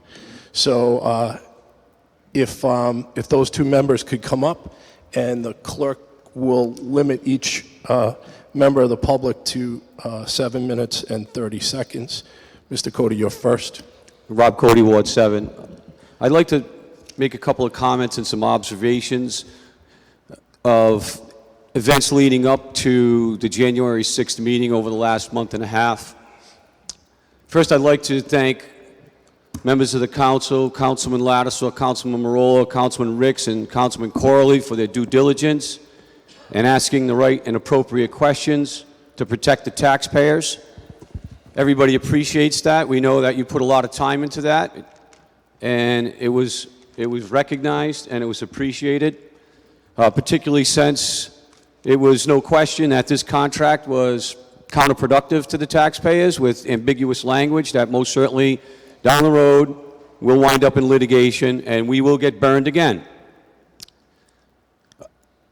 We recognize the effort that you put forth to ask the city actuaries to be here and to answer questions about that ambiguous language and about the unreconciled mathematics.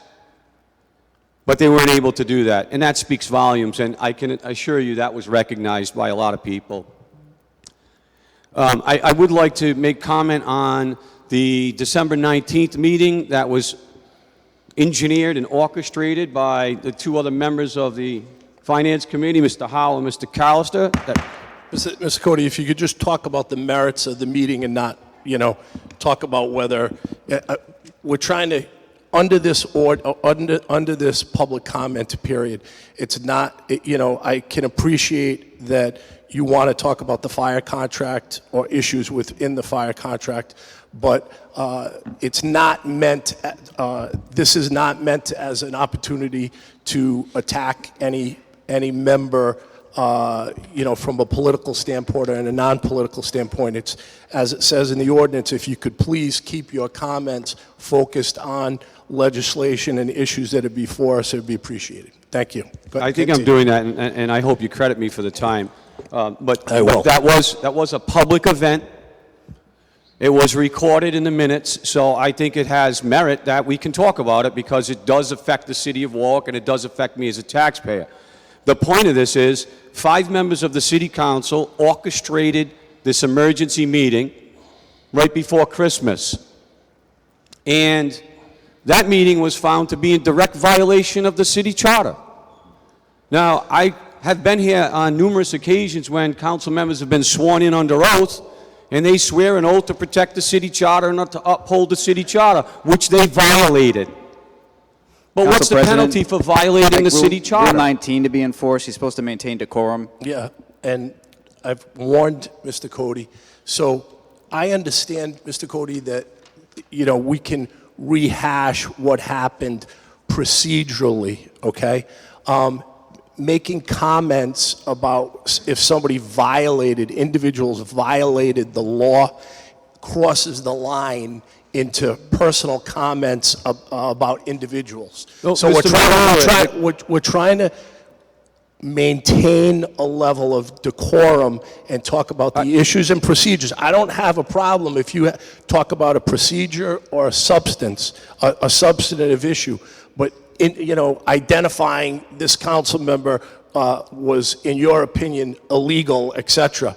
I'm calling the city council solicitor, Mr. Marola. That's fine. So address your issues procedurally if you believe that he was correct or not. I'm just saying that we're not in a situation where we're going to identify individual members as... I didn't identify individuals, 5 members, but what's going on here is you're really kind of sequestering my subject matter. The city council solicitor deemed that meeting was illegal. That's correct. Okay? He deemed that meeting was a direct violation of the city charter. That's what I said. All right? Yes. So I don't appreciate having the councilman, or you for that matter, or anybody, try to orchestrate my words when I'm talking about something that is on the record of the city of Warwick. Having said that, and I'm going to go on record as saying about optics, it's the optics on this council now that appear to be broken, all right? And, you know, there's this great tool that we use called access to public records, and it speaks volumes. When you have city council members, family members that get hired by, Steve, Mr. you're Cody, sequestering Mr. my Cody, First Amendment. Mr. Cody, no. So there's a problem, okay? And it's called the open meetings law, okay? Yeah. And the open meetings law says when you talk about personnel issues, okay, which you're starting to get into, talking about family members, talking about individual council members, that people have rights, okay? Yeah. And I do too. You do too. But we don't have the right to break open meetings law. And at this point, I'm going to refer to Mr. Conley. Well, let me ask you this, Mr. Marrella. So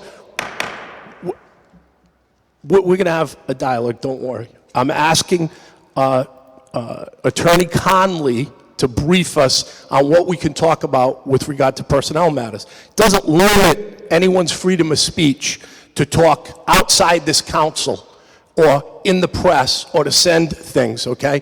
But you cannot talk about individual personnel matters, whether, you know, that's unfortunate or not, because those individuals have rights. They have a right to come and defend themselves. They have and I'll allow Mr. Conley to... Let me just ask you this. It'll probably simplify it. Sure. If I perform a public records request and I get a public document, are you trying to say that I cannot discuss any of the information on the public document that's readily available to the public under the Rhode Island law called the Access to Public Records? You can do whatever you want, Mr. Cody. In this council chamber, with regard to the open meetings law, this council cannot talk about personnel matters because the individual has the right to be present and they have certain rights under state law. So I'm going to defer to Mr. Conley. You said the council can't. At this 15-minute public session, we cannot talk about... So the general public can't? Is that what you're saying? The general public can't? No, what I'm saying is no council member or member of the public can talk about a personnel matter without... And I'm going to defer to Mr. Conley. Mr. Conley, if you could just brief us on that. At a public meeting, if personnel matters are going to be discussed, pursuant to 4246 5A1 of the Open Meetings Act, that person must have advance notice in writing that they will be the topic of discussion at that meeting. Once they receive that notice, it is that person's decision as to whether or not that discussion about their personnel matters will be held in open or executive session. That's the rule. And that pertains to this 15-minute. So you're certainly welcome to talk outside of this 15 minutes about whatever you want about personnel matters. But if it's a personnel matter that comes before the city council, that's the law. Okay, so let me just say this from the last meeting that was in January. I would expect that my representative, whoever he or she may be, should be able to, on behalf of their constituent, ask questions on financial matters such as documents, such as contracts. And as the city solicitor ruled, that an individual during those meetings can ask that particular council member direct questions. So when I come before the council and ask that particular council member direct questions, I get ignored, right? Doesn't answer the questions, puts his head down, and my point is, it's the optics on the city council that you're not listening to your constituents. Not only are you not listening, when they ask you a question, which they're able to do under the law, you ignore them. Again, point of order. Rule 19, he's not allowed to do personal attacks. Forget It's not a personal attack. I'm talking in general. Yes, it is. You're talking to your council person. Talking Everyone in in the room general. knows who it is. stating fact. So we all understand your position, Mr. Cody. So the if- position, Steve, it's a level of frustration. When in a public meeting you ask your council member a question and they ignore you, it speaks volumes. And my point is, that's the optics of the Warwick City Council now. And it's sad, but that's the way we feel. Thank you. Mr. President? Yes. Mr. President, I'd like to also point out that at that meeting, I had requested Mr. Cody direct his questions to me as the chairman of the committee. Thank you. Yeah, point of information, as far as the meeting being ruled illegal, it was ruled that it could be brought up at a point of order as a concern due to the language of the charter. It wasn't declared illegal. I understand that, and unfortunately, if we're going to enforce the rules, we're not allowed to respond either. Otherwise, we'll be here all night. Yes, sir. Mr. Joe. President, excuse me. I do realize I will not respond. I realize it's useless. However, I do want for clarification, if you don't mind, Mr. President. The motion was made, or the comment was made, that it was an illegal meeting. I would say that the process, which therefore alludes that the process of setting up the meeting was illegal. And we know that was not accurate. Okay, I just So want to I verify with the slip. Mr. President, I understand what you're saying, Yeah. but the misinformation is flowing like a river. And I just want to clarify, if you don't mind, Mr. President, with the solicitor on one topic. The charter simply states, Mr. Solicitor, and through the president, if you don't mind, I apologize. Sure. Thank you, sir. The charter simply states that you need a majority of the council to call a special meeting. Am I correct? Yes. Thank you. Was that accomplished, sir? Yes, the meeting was properly convened. Yes, It was sir. a legal meeting. The issue that arose was simply insufficiency of process on a single member. That's all. It was not an illegal Absolutely. meeting. It was a mere insufficiency of process. Thank you. On a single Thank you, Mr. President. Joe D'Antonio, Myrtle Avenue. Just wanted to say thank you, Mr. President, for allowing me to speak tonight. Also, thank you to the city solicitor for your due diligence on making sure that that process was followed. I just wanted to come up. I haven't had a chance to speak. Happy New Year to all. My children were here on the meeting before Christmas. They still ended up having a great Christmas. So I also just wanted to thank the city. My grandfather passed away last year. I brought him up a few times at these meetings.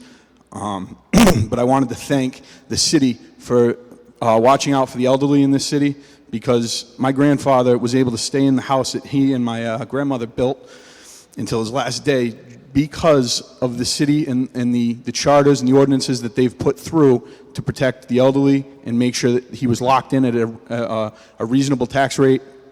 I just want to recognize the fact that you guys put those things in place so the elderly aren't getting chased out of this city.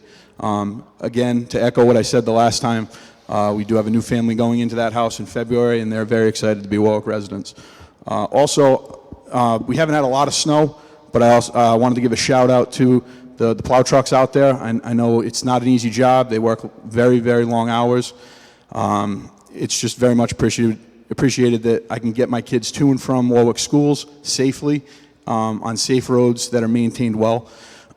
Also, to the maintenance garage, I know sometimes, excuse the reference, they're given a soup sandwich sometimes with these vehicles, and it's through no fault of anybody. Vehicles age, vehicles have wear and tear, but the maintenance garage has done a phenomenal job keeping the entire fleet up and running. I really can't attest to the people that work at the police garage, but let me tell you, anytime I'm going too fast, those police cars catch up to me just fine. So I'm probably aware that they're doing a great job over there too, even though I wish they'd kind of do some flat tires for me, but we'll see how that goes. Also, the Parks and Rec, Public Works, there hasn't been a major issue with much of the infrastructure, and it's just nice to see. Excuse me. The sanitation department, they sometimes, as this week, they have a holiday, so they have to contend on trying to catch up. And I don't know how the men and women in that department do it, but my trash always gets picked up in a timely fashion, and my hat's off to them as well. What else did I want to talk about tonight? It really doesn't pertain to city government, but I think we're all aware that it's a little weird that we're not watching Patriots football right now. So hopefully next year we can get on track. My hat's off to you all. I really appreciate your time. I know a lot goes into this job, good, bad, or indifferent. I know you guys put your best foot forward, and I appreciate it very much. I will try to finish with, if you guys haven't had an opportunity to read the letter to the editor that my wife wrote for the Beacon, and Mr. Howe, thank you very, very much for publishing that. It meant a lot to me, meant a lot to my family. I apologize, I love my wife, so I'm getting a little choked up. But anyway, thank you for your time. Have a great night. Keep up the good work. Thank you. Thank you. Okay, next item on the agenda is announcement of appointments. There are none. Next item is appointments requiring confirmation. There are none. We'll move to the consent calendar. First item on the agenda is PCR 520, committee report, finance. Favorable action. For action, Councilman Lattiser. Move favorable action on PCR 5-20. Seconded by Councilman McAllister. Councilman Howe. Go ahead, Councilman. First item, 2019-066 has become PCR 8-20. Second item, 2020-105 landscape architectural services, favorable action. 2020-210 mobile self-contained food concessions has become PCR 9-20. 2020-239 mobile thermal printers, favorable action. 2020-240 various portable radio batteries, favorable action. 2020-256 cement concrete mixes, favorable action. 2020-261 radiator manufacturer and/or repairs, favorable action. Is there any questions on the consent calendar? I know there was items that were removed also that we'll vote on in a minute. Is there any questions on the consent calendar that we didn't have an opportunity to vote on, discuss in finance? If not, a yes is to approve, and the clerk will call a roll on PCR 520. Yes. Yes. Yes. Yes. Yes. Yes. PCR 520 stands passed. Next item on the agenda is PCR 519, a resolution relative to traffic studies. Councilman Sinapi, that's not drafted. What's the committee report from Public Safety? Hold until February 3rd. Held till February 3rd. Next item on the agenda is PCR 720, an omnibus resolution of congratulations and condolences. That's not drafted. Committee report, Community Affairs. Hold to February 3rd. Held till February 3rd. The two items on the consent calendar that were moved go to Finance for a recommendation, bid number 2019-66, which is now PCR 820. Is that being held till That's being held until February 3rd. Held till February 3rd. Next item on the agenda is bid number 2020, number 210, which is now PCR 920. Committee report, Finance. That was indicated as a PCR because I believe we have one member that needs to abstain. Correct. So was that moved? That was favorable action. For action, Councilman Lattiser. Move favorable action on PCR 9-20. Seconded by Councilman McAllister. Councilman Howe. Any discussion on this item that we didn't have in Finance? If not, the clerk will call the roll, and a yes is to approve. And I understand Councilman Sinapi has to abstain. Yes. Yes. Yes. Yes. Yes. Yes. Abstain.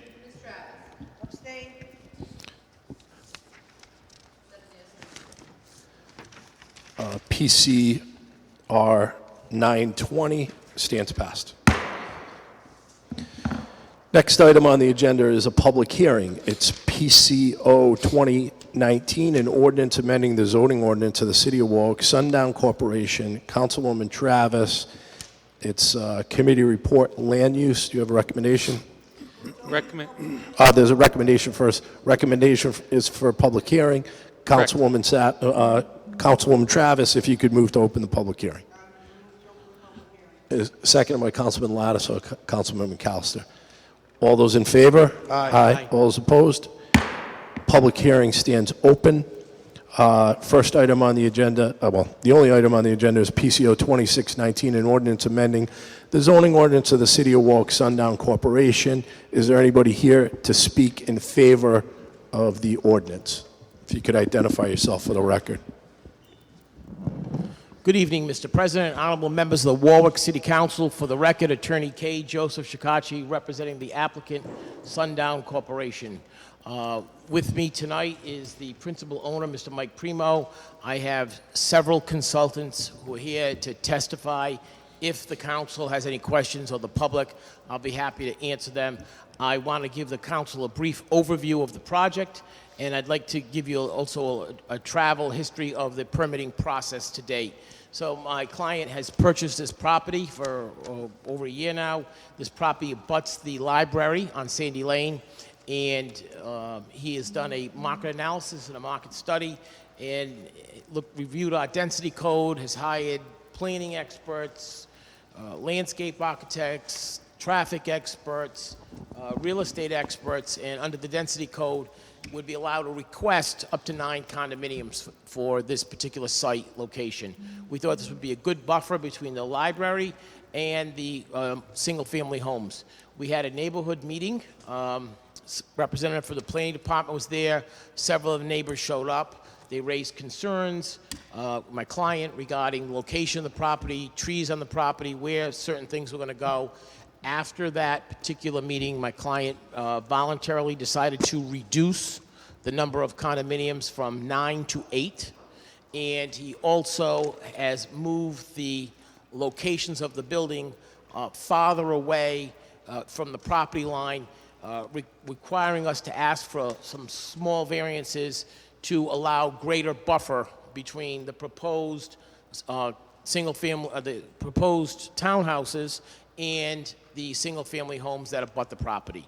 The design you see originated from state of California, but with customized here in Rhode Island.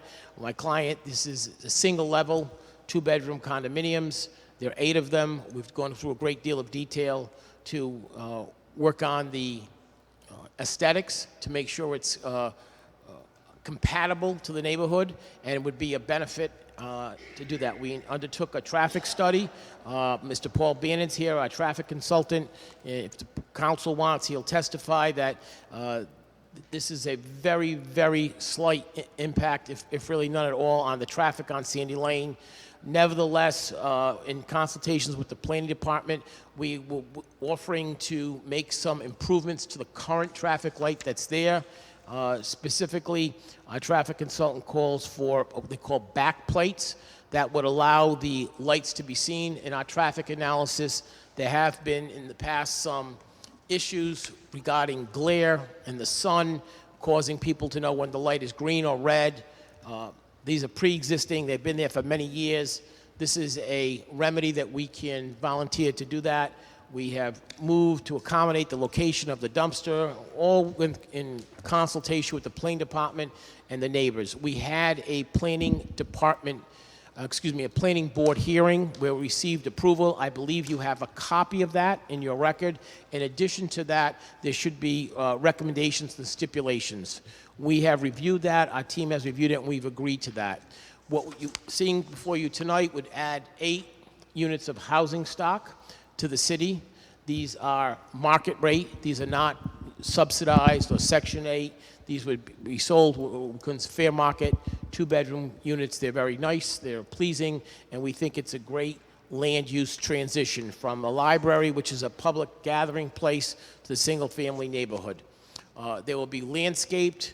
We've changed the buildings around, so if you drive by on Sandy Lane, you look like you're seeing them, and the other units are in the back are facing sideways. So we've done little things, working with the planning department to accommodate them in terms of extra buffering for them, improvements to the traffic signal in the area.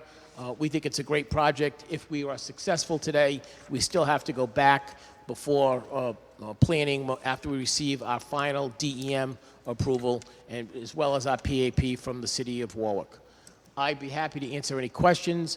I have a bevy of people here to testify. I can wait until if there's questions from the council, the neighborhood, or I can put a full presentation on as well. It's entirely up to the council. But I think I've tried to summarize the facts, and I can have everybody back them up, and I'm happy to answer any questions. Is there any member of the planning department here, just so we can get the planning department recommendation on the record? I think that'd be helpful.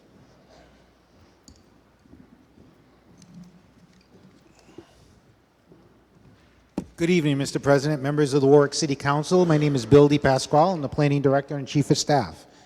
In your packet, you will see a 10-page document. It's a memorandum to this honorable body, and it proposes a positive recommendation for a master plan change, for a master plan with a zone change to planned district residential.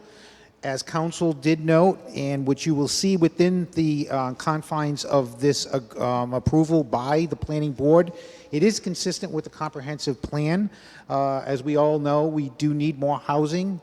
In this case, what we did with the housing was not be under density, but we also made it read like a single family home. It acts as a nice transition by and between the library and the single family development.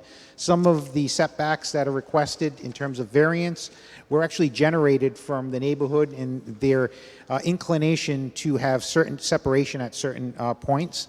I will, if you want, read this 10-page into the record, or I can just cite that the planning board has issued a positive recommendation to the city council and master plan. I will note that this is a process that is comes from this honorable body back to the planning board under the preliminary statute. I think in a petition prior in another month, we kind of went through process. I'll go over it again. The process allows planned district residential overlay to be requested by a petitioner. That's what this petitioner is doing. The density is under the density that is allowed on the setbacks, and where waivers are being requested, mainly because of the request from the neighbors. And at this point, the council would be acting on issuing that overlay, which is a planned district residential. The development then goes back to the preliminary stage at the planning board. There will be another public hearing. Some of the items we discussed tonight, including maybe improving the signal, and stipulations will be applied at the preliminary stage, and any other new information that may come up. So if you'd like, really up to you, Mr. President. I don't need to hear you read the 10 pages. Okay, Mr. President. But just as far as the comprehensive plan goes, how long ago was it that we updated it? I remember it came before us. Well, you'd be happy, yes, very proud, right? Because we were one of the only comp plans to be approved under the new state statute that includes sustainability. We just submitted our update to the comp plan, so it's been a quick 5 years, right? So the planning, statewide planning has our revisions and our update. So we might be the only one in the state, if we do get approval on the update, to have an updated comprehensive plan. The comprehensive plan does speak to the issue of land use. Residential is a land use. I know sometimes we think about condos and apartments in a different light, but they do provide living quarters for much of the population that is needed. On the diversification of that housing stock is really important for the city of Warwick. And I know from when we voted on that comp plan, I guess it's 5 years now, that we talked about the need for certain types of housing, in particular housing that's one floor. Yes. And if you could just speak to that a little bit. Yes, Mr. President. We had a discussion about our aging population, and much like myself, Warwick's aging. Mr. Councilman, not you. Right? Yeah, really. And as we age, we have different needs. And in one of the points that the council had brought up, and Mayor Solomon at the time when he was president, was the need for this type of housing in the city of Warwick. And what is this? Single level, so that we can get around as we age and we don't have to climb on 3 flights of stairs. It also gives an opportunity for the younger folks to come in and take the housing that we are leaving. So that diversification of housing stock is really important. What you're seeing here is that single level that was called for in the comp plan, and several times. Actually, if we went to the comp plan right now, there's actual quotes where we say we support that type of housing in the city of Warwick. Thank you. You're very welcome. Is there any questions from council members? Councilwoman Travis. Yes, I have one. It was, I know we talked about I believe it was fire trucks, the turnaround. Did we accomplish that? Yes, this plan, again, as Director DePasquale said, we'll go back to planning, but we feel right now that and have a total, microscopic look at it by the fire department, but we've designed to meet that criteria. A fire truck can't get in and out of that development in the back. Thank you. Councilman Lattiser, and then go to Councilman Corley. Thank you, Mr. President. So I will be supporting this particular project, but I'd also like to say, over the past several years, in my ward, we've had at least 20 new homes that have been built. And kudos to our planning department and our building department and the contractors who have been doing this, because it has virtually been painless. The quality of the dwellings that are being constructed are excellent. The planning that has gone into it from our folks in the planning department have been outstanding, and our building department has been very, I won't say aggressive, very professional in making sure that things are done the way they're supposed to be done. This particular project, I think, complements one that's going on in my ward right now, right on West Shore Road. And to go to the Council President's point, as well as Mr. DePasquale, yes, we're an aging population, no doubt. But also, I can speak to the size of the homes that are not being built anymore. I'm still active in a local building association who is extremely active in home construction, and the bigger homes, they're not being built like they were. It's the smaller homes. It's the homes with the casitas, I think they refer to them, attached. People are looking for the one-family home. And as a city, we're looking for, of course, the revenue. And it's not just the tax revenue. It's the revenue that is going to be realized and appreciated and earned by all the local businesses throughout the city. And you hear comments where some folks say, well, you know what, people live in the city. I don't see it that way. Because every house that I have seen that has been built has been sold. These units will be sold. The units on West Shore Road will be sold. They're coming. They're coming back. And it's because of these type of developments and because of the foresight and the planning that's going into it to make them doable and viable as a member of our community is very appreciated. So I will, for certain, be supporting this project. Thank you. Thank you. Councilman Corley. I have a question for Mr. DePasquale. I know that borders are very important for abutting neighbors. On page 3, you have some comments concerning a landscape plan, and along the western and southern property lines, I just have a question. Is there something missing? Because it says a 10 wide staggered evergreen hedge. Is it supposed to be 10 feet? Is it 10 different? I don't understand that. Very good. 10-foot wide staggered evergreen hedge, and that is to provide screening by and between them. Thank you. I will make sure that that's I understand. And it's in the both of those reports, the November one and the September one. They're just that the word feet is missing. Understood. Thank you for that. Thank you. Mr. DePasquale, I know, just to follow up on what Councilman Lattiser was talking about, streamlining the process and getting these things done in a much more efficient manner than in the past. I believe also the building department now can do inspections that I think we had sent out one of our inspectors to be able to do fire code inspections too. Is that right? Thank you, Mr. President. Yes, as we know, streamlining the process is really important in getting these housing, going forward. And I know the legislature has done a good job at kind of repealing some of these laws that basically make home building in this state very, very onerous. But locally, too, as you mentioned, what Mayor Solomon has done is committed to sending out staff members to get educated on that end, the fire code and building code, so that we could have a one-stop shop, if you will, to try to expedite some of these. I think there's always work to do, but I think that was a great step by Mayor Solomon, and I know the council has engaged the legislature in the past about supporting some of the measures to improve the streamlining of construction within the city of Warwick, because in the end, ultimately the homeowner has to pay, and if it's more money, it just gets passed down to the homeowner. And for commercial development, time is money, so anytime we can cut down that process, it certainly helps. And is that accurate that one of our building officials now can act in the place of the fire department? And in some fire code review, yes, he's able to act both in the building official's role and also as a dual role to look at some fire code issues. Thank you. You're very welcome. Yes, Councilman Ricks.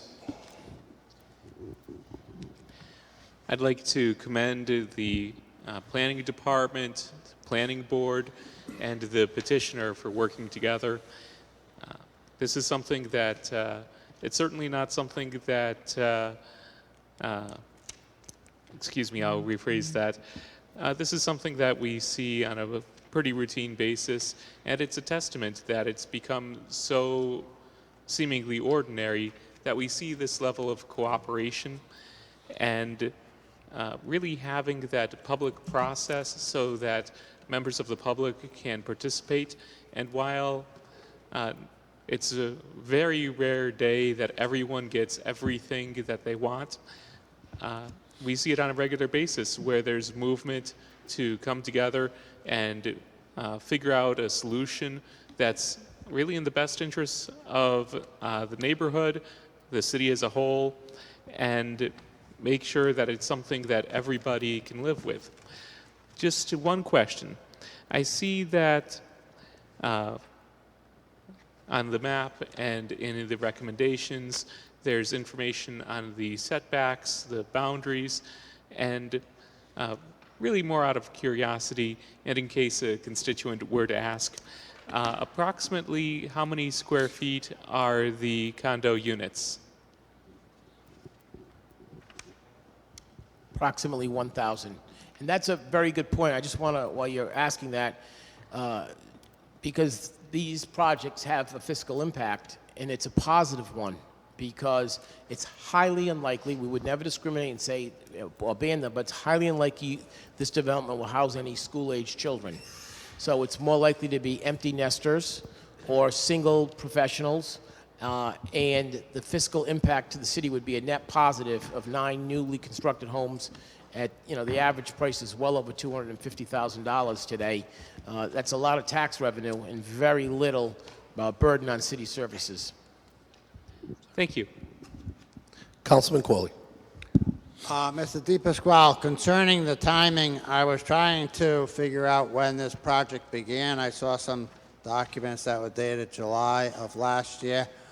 Did it start around then and get to this point by now? And is that something that can be improved on for a project of this size? Well, actually, it's a very good question, but we just spoke about something a minute ago, and it's about the ability to get a project to this point to have the least amount of impact on the community. And in 31 years of doing this, the investment up front pays off, right? We see in the developments here, we actually require an applicant now to go meet with the community before they even apply.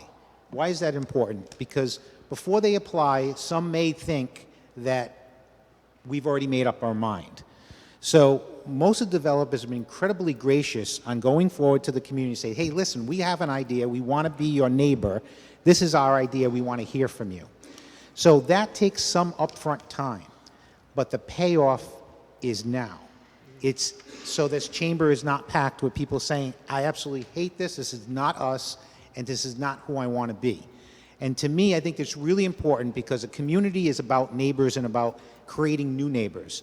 And this process has paid dividends because I think it's created more community than processes that were maybe developed by the legislature that is strictly go in front of a board, state what you need to state, and we'll listen to you and try to change this throughout the process. Well, I certainly understand what you're saying from my tenure on the zoning board, where there were neighborhood meetings and the developer contacted all of the people within the range that were notified. I think that 80% of the issues got ironed out at those meetings, and I have found that most of the developers that brought projects before the zoning board were very accommodating to the neighbors when it comes to picking out a style of fence, what kind of trees, how many do you want flowers, things that make people feel like they're being noticed and being listened to. So that is certainly a very good step to make that a standard part of the process. My question is, if someone were to file something next month, how long do you think a project of this size would take to get before the city council? Well, I'd first say what was submitted, because sometimes in this business, what's submitted is maybe in excess of what that land can receive. For instance, in this case, there were 9 units. There was improper turnaround. The councilwoman, being very active, understood that there was a fire concern, approached us, as she does, and all the council people do, and say, listen, we have a concern. We go back to the developer says, okay, it's a viable concern. What do we do to ameliorate the concern? Then we have another plan. So getting back to your question, depends what plan is submitted. If it's a plan is submitted that conforms to regulations, seems to be accepted with the community, that can go relatively quickly. If a plan is submitted at max everything with waivers everywhere, it's going to be a little bit more difficult and may take 6 months versus 3 months. And I will tell you, anytime anyone's coming and take a look at a file, I'll give you, and I'll take the, I'll erase the names, but I'll show you a very difficult project, and I'll find a project that, because the developer is willing and legal counsel is willing to work with the neighbors, goes a lot quicker than some of the others. Well, I don't see many, the waivers that usually come before the city council in this project, so I can see that it is one that would have less stumbling blocks than some other projects. But I was just trying to get an idea going forward if we have been able to take away the stumbling blocks and have the properties inspected and move them along as quickly as we can. That's basically what my question No, I understand the question. It's a very good question, and I will tell you how you actually baseline that is see how many days it takes or how many planning board meetings it takes to decide on a master plan. I put up on, the planning board in this city may take 1, maybe 2.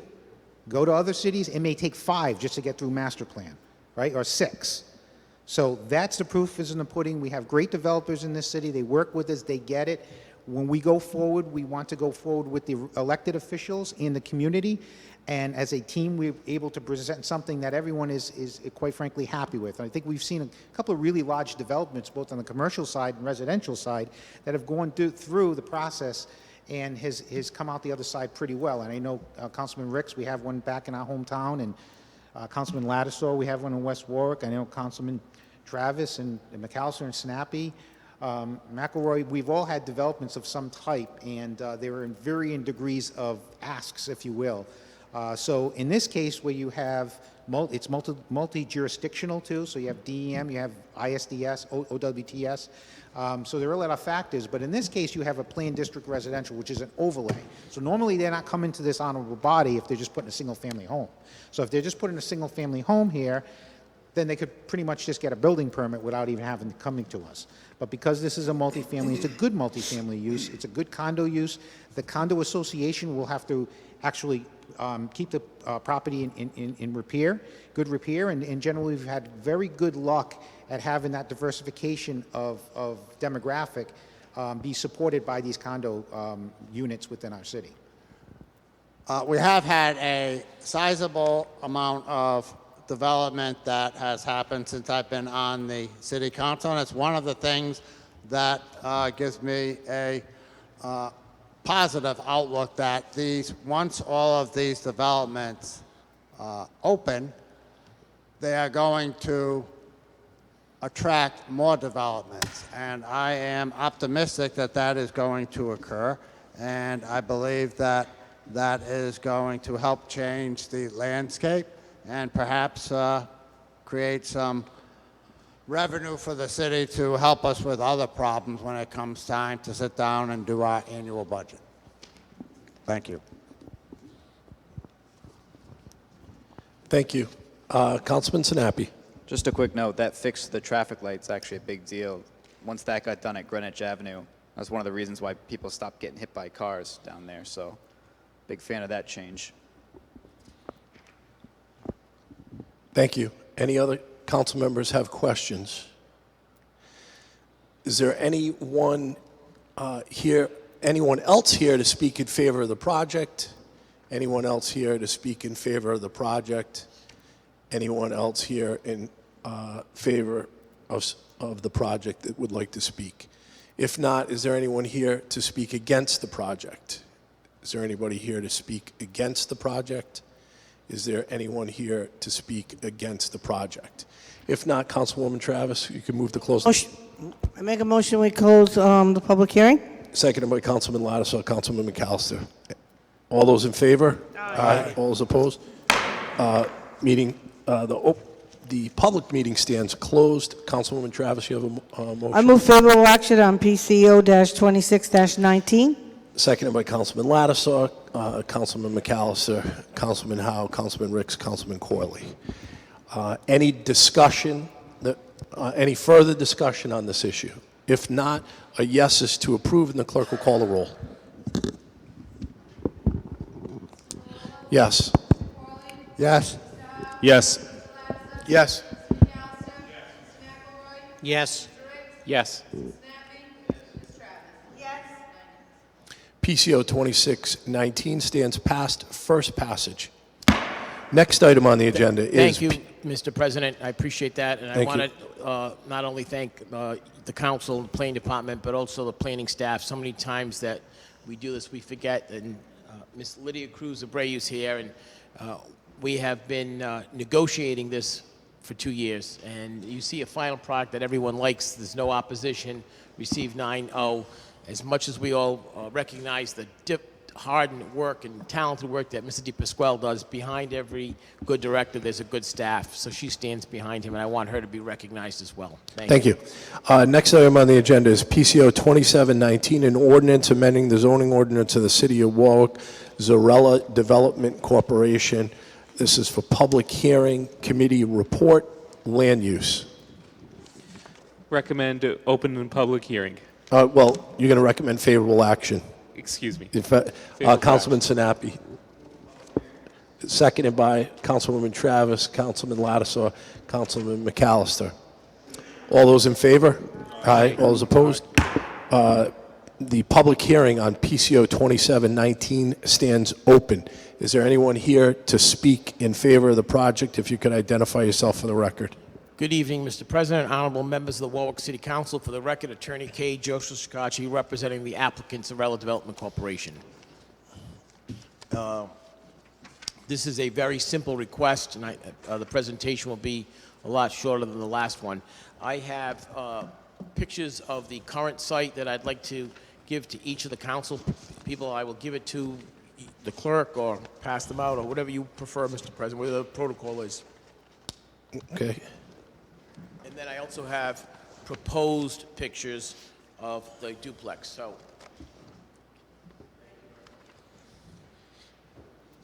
So I will be brief. This is a request for a multifamily, two-family home on Cordova Avenue in Warwick.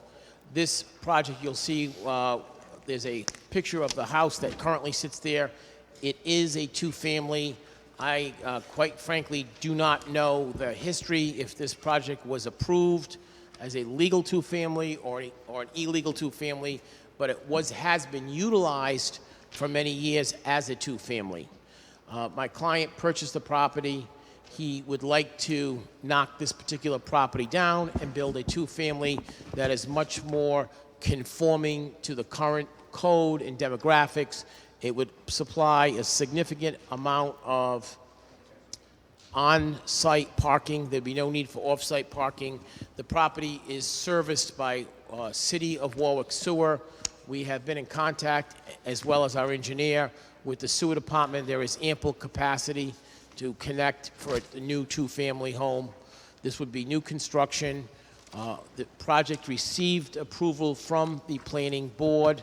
In addition to that, at the planning board meeting, there was a request by the planning board members and the public to have a neighborhood meeting with their local councilman, which we did. In addition to that, we had the developer there. We had somebody from the planning staff there as well. It was a Saturday morning. It was an hour plus, and we met with the neighbors. He meaning my client, Mr. Zarella, has developed some other homes in the area, and they're, quite frankly, very beautiful. He, at not a requirement, but added additional landscaping at the request of some of the neighbors for those current homes that are there now, and you're all welcome to drive by. We met with the neighbor immediately butting this property. There was a stipulation or in the planning department's comments that you have before you tonight requiring us to put a fence there.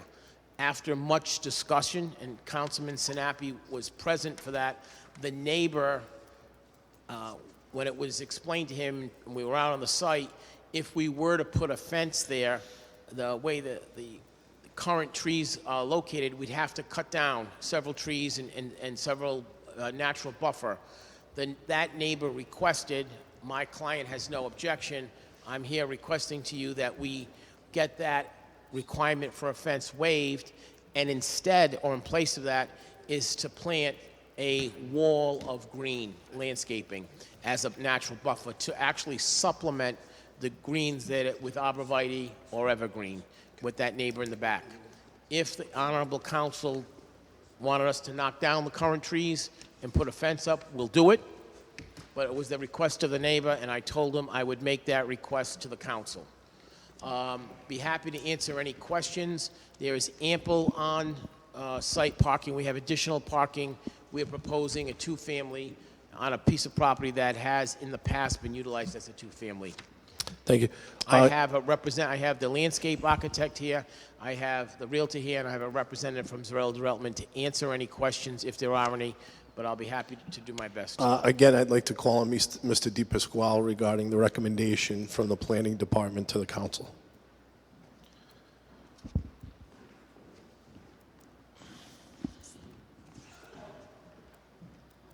Thank you, Mr. President. Honorable members of the Warwick City Council, in your packet you would have a memorandum from me to this honorable body. It actually describes the project scope of work in the planning board's findings on master plan. It was affirmed as approved, a recommendation to this honorable body as a planned district light. Let's kind of go back in the Wayback Machine. Two families used to go to the zoning board for approvals. I think this body at one point in time understood that that was kind of getting, the controls were less than optimal. So the council, in their wisdom, looked at actually supporting this, but having this body review this under the limited procedure. So this is a planned district residential limited. So 2 units, the requirement on a 2-unit is 10,500. This is 10,400. So you'll be seeking a waiver for that 100. But the idea here is that density is density. And the zoning ordinance says you can have 2 units on 10,500. You can request this body that they have an overlay for the limited. So that's why this 2 unit is there. And I mention that because I hear sometimes falsely that could be two 5,000 square foot lots, a single family. Well, that can't be the case because it's not allowed under single family to have a 5,000 square foot unit. It'd have to be at least 7,000. But what is allowed is requesting this body issue this overlay for a 2-unit. And when you actually look at the design, and this is where the design was really important with the developer and our department, we want it to read single family because the folks in this area have a beautiful neighborhood. The councilman is incredibly active and wanted this to read single family, even though we know that the requirements can't allow a 2-unit. So when you look at this, I would say that it probably looks at one of those palatial estates over there in 17 Farms or one of those places in Warwick Neck. But in fact, it's actually a 2-unit. But it's very tasteful. I will add that it actually abuts a Narragansett electric easement, and it's 200 feet from a commercial zone, which is just to the west.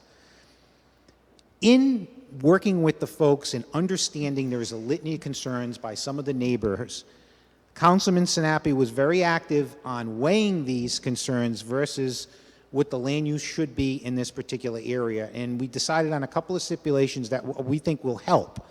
One is that a driveway of 24 foot in width shall be installed by the developer on both sides. So there'll be no parking on-street parking. So that ameliorated that concern. We hear tonight that maybe there was in favor instead of a solid screening fencing that should be evergreen, fine by us, fine by whatever the neighbors want and whatever the neighbors will be happy with. But I'm here mainly to speak to the land use because that's what this board is actually allowing if they see fit to go forward with this. That is a PDRL, which is an overlay district. The design still and the actual land development still must go back to the planning board for preliminary review where there's another public hearing and we can be heard again. But I will say that some of the concerns we looked at, and I believe we got a letter from one of the abutters, every single objection is noted within our file. We've actually solicited both the sewer authority as to one of the questions on odor. They had no complaints of odor. We looked at the improvement of the paving, which is going to be a great undertaking. And again, this project is not over. I think a few months ago we talked about another project, and I think there was a president said it's not perfect, but the process is the process. The process still has to go to the preliminary stage and still is a public hearing. And I think that's important to know at this stage so that we understand that expectations are something we all want to go forward with. But the expectation is also that we have another public hearing. But what's in front of you, I think, is a very well-crafted land use that just happens to be 2 units. Thank you. Is there any questions? Councilman Corley. Mr. DePasquale, I looked at the photos, drawings, and reading this, there's going to be 2 separate homes on the lot. And I didn't hear anything about the lot being subdivided, so I assume that the 2 homes are going to be on a single lot. Is that correct? No, it's a single lot with 1 building plate, 1 building split in 2 with 2 units. And if you look real carefully, you almost can see the 2 ingresses, the 2 door units and the 2 garages when you look at the schematic here. I bring you to the attention of the last page and the next to the last page. So it's 1 building plate, 1 unit on one side, and 1 unit to the south. But 1 building on 1 lot. Well, I'm just confused from looking at the drawings that we have, and it appears as if there are 2 blue houses on that lot. Is one of them already pre-existing? Yes. Okay, that makes sense. I would say that probably a more accurate depiction of what this proposal is on the sheet just prior to that. It will show the 4 bounds of the lot and a 1 building plate with 2 units. Yep. Okay, when I saw it, they were 2 brand new buildings, but that is simply the drawing. I can see now that it's a duplex with driveways on either side of the building. That's correct. Okay, thank you. Is there any other questions from council members? Councilman Lattisaw.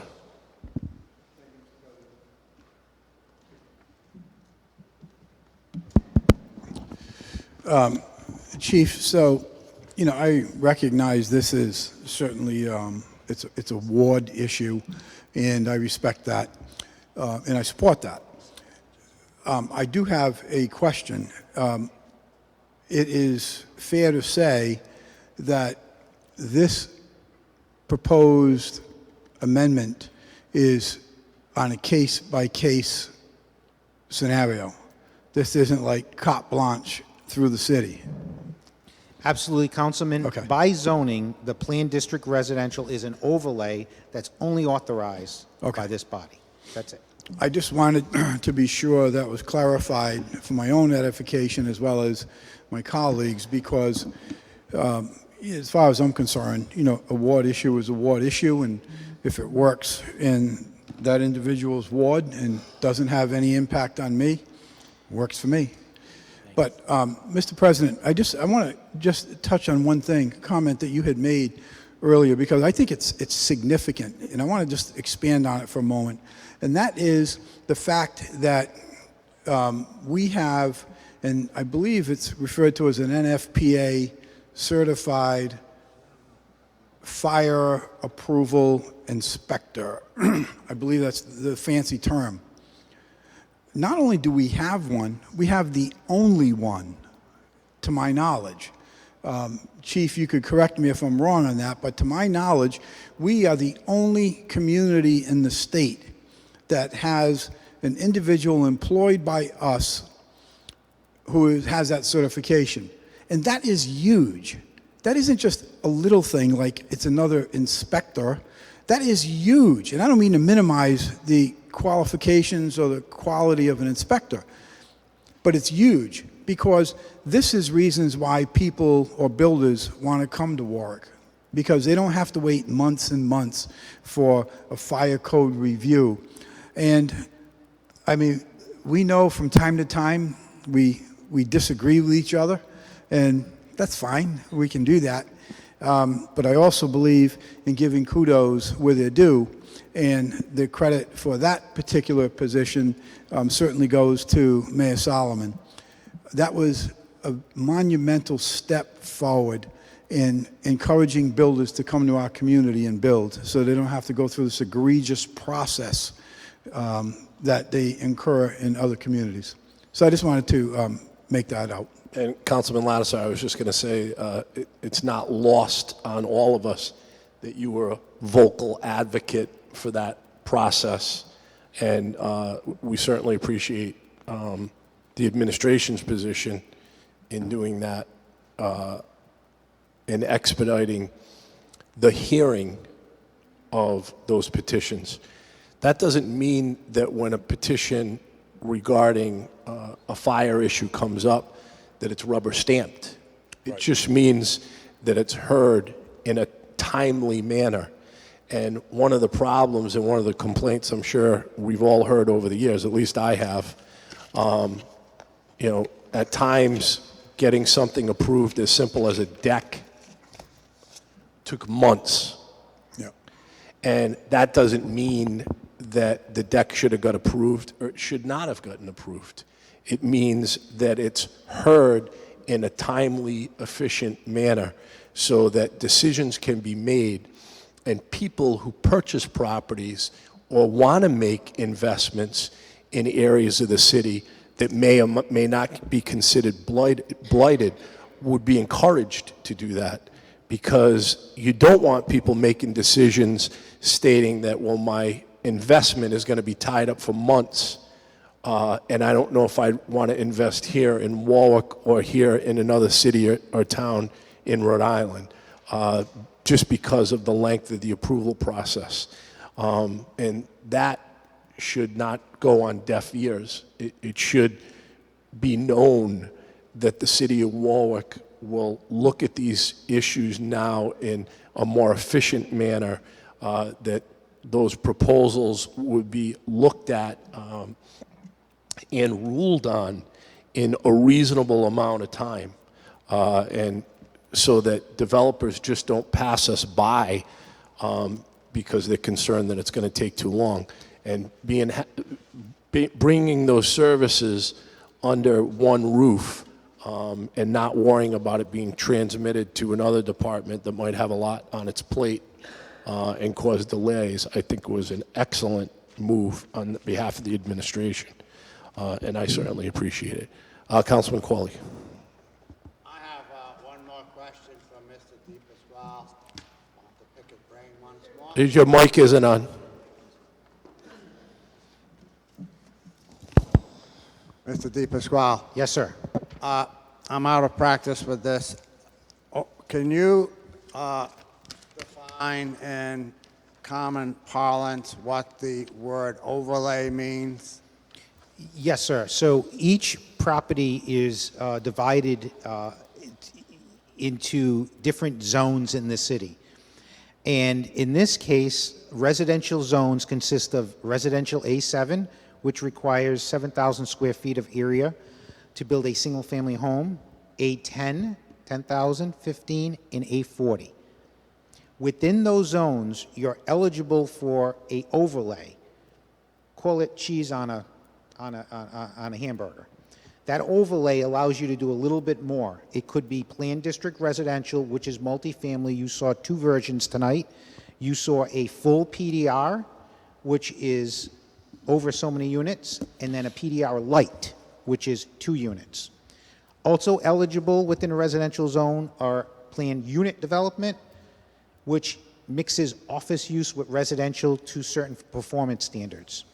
So the underlying zone stays, in this case, residential A7. If the city council saw fit to approve the PDR overlay, that lays on top of it, so you have underlying residential A7, PDR overlay, light, and then that's your zoning district. If you peel that back, it always goes back to the underlying zoning, which is residential. Okay, and the overlay in this particular development is that it's going to be a 2-family home on an A7 lot.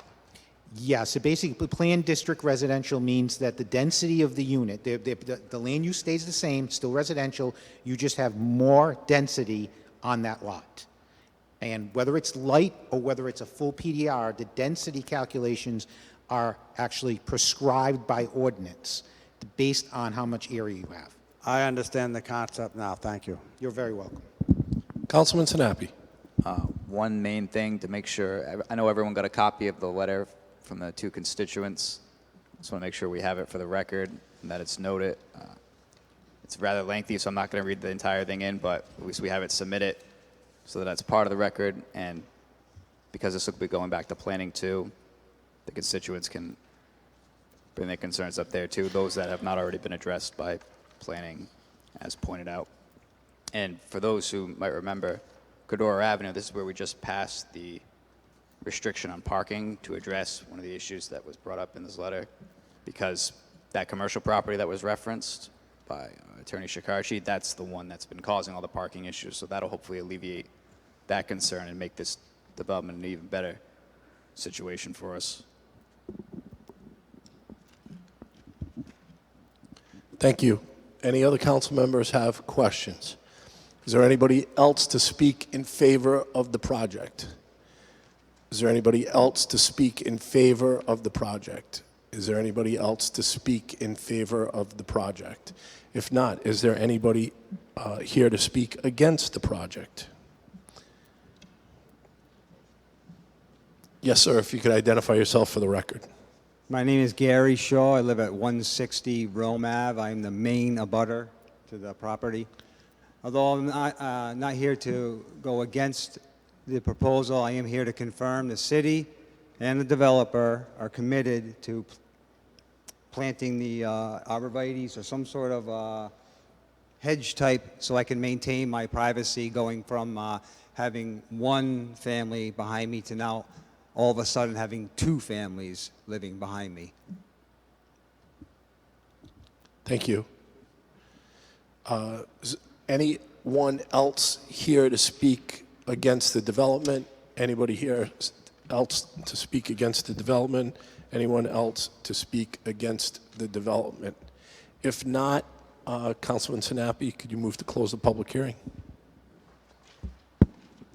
Would it be all right if Attorney Shikarchi responded to the constituent I would first? like to just, Sure. I'd just like to confirm that, and if that's the will of the council, because it's certainly the will of my client not to put the fence, but to put the green space, I think you need to amend, and I'll defer to your legal counsel, amend, because sometimes we just approve it and incorporate the stipulations from planning.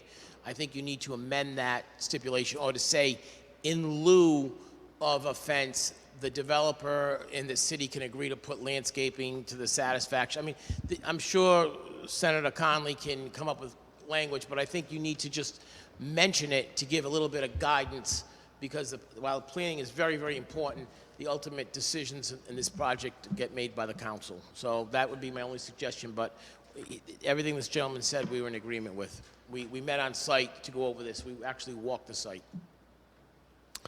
I'll defer to City Council Solicitor.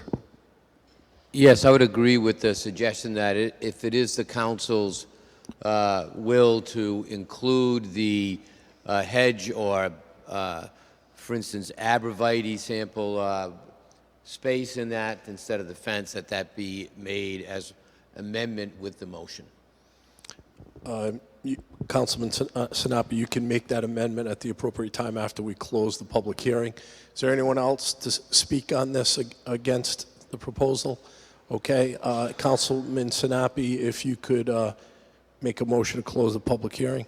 Move to close the public hearing. Seconded by Councilman McAllister, Councilwoman Travis.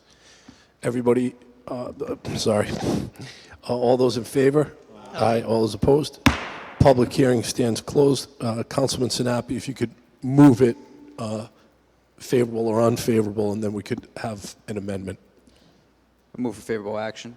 Seconded by Councilwoman Travis, Councilman McAllister. Go ahead, Councilman. Is there an amendment you'd like to make? Yes, but I'd like to defer to legal counsel to make sure Sure. I get it right. So Councilman Sinapi would like a recommendation as to the wording. Go ahead. If I may, for the sake of specificity, the testimony is on a boundary, but my notes as I look at them, it's not clear to me whether it's the western, southern, eastern, or northern boundary or boundaries of the property. So with the permission, if the amendment could say to include a landscaping hedge on the boundary as may be determined by planning, and then we'll include that specific boundary in the ordinance amendment. So the amendment would read, if you want to just, and with the Councilor Sakachi, if you could approach the mic. Yeah, thank you, Mr. President. With the President's permission, which boundary is it we're going to put the landscape which hedge directions? on? Southeast? I think I will suggest, if you look at the stipulation, there's the stipulation, I don't know the number, but it says fencing. And if you just strike out it says fencing and landscaping. If you strike out the fencing, we'll just do landscaping. Okay.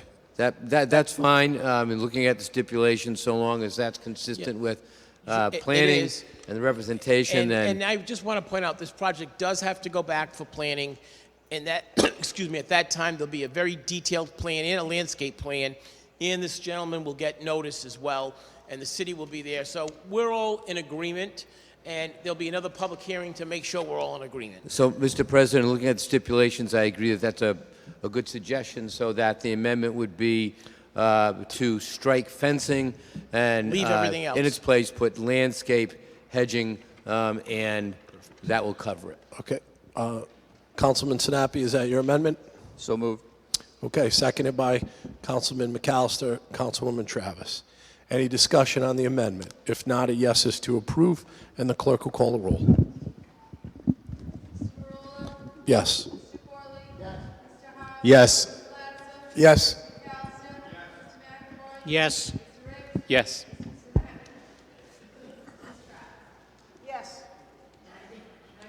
The amendment stands passed. Councilman Sinapi, if you could move it as amended. Seconded by Councilman McAllister, Councilwoman Travis. Any discussion? A yes is to approve as amended, and the clerk will call the roll. Yes. Yes. Yes. Yes. Yes. Yes. PCO 2719 as amended stands passed. First passage. Thank you very much. Thank Good you. evening. Next item on the agenda is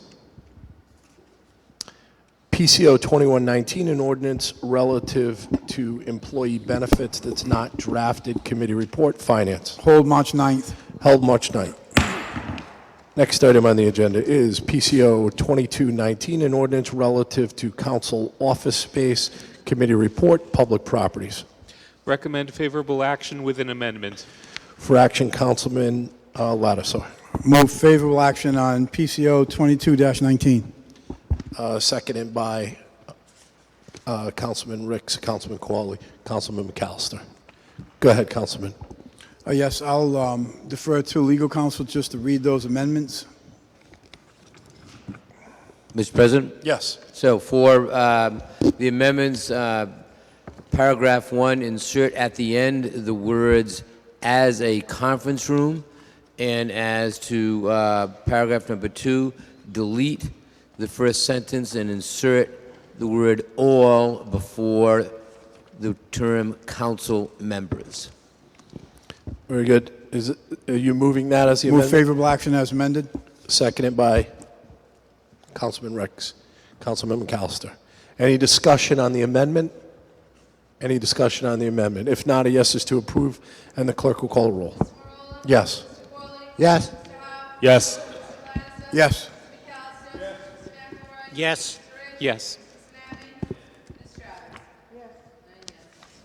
The amendment stands passed. Councilman Lattiser, if you can move it as amended. Move favorable action as amended. Seconded by Councilman McAllister, Councilman Ricks. Any discussion? If not, a yes is to approve, and the clerk will call the roll as amended. Yes. Yes. Yes. Yes. Yes. Yes. Yes. So this is PCO 2219 stands passed as amended, first passage. Next item on the agenda is PCO 2919, an ordinance relative to tangible property tax regarding vacant storefronts. First passage, it's not drafted. Committee report. Finance. Is that held till March 9th? Ordinance held till March 9th. Held till March 9th. Next item on the agenda is PCO 3019, an ordinance involving state law regarding unutilized commercial property. That's first passage. It's not drafted. Public properties. Is that hold till March 9th? Correct. Held till March 9th.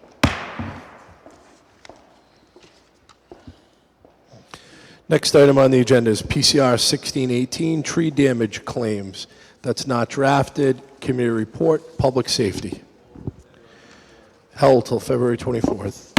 Next item on the agenda is PCR 13418, resolution to create a charter review committee. Committee report. Intergovernmental.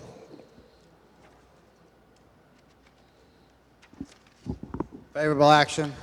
For action, Councilman Lattiser. Move favorable action on PCR 134-18.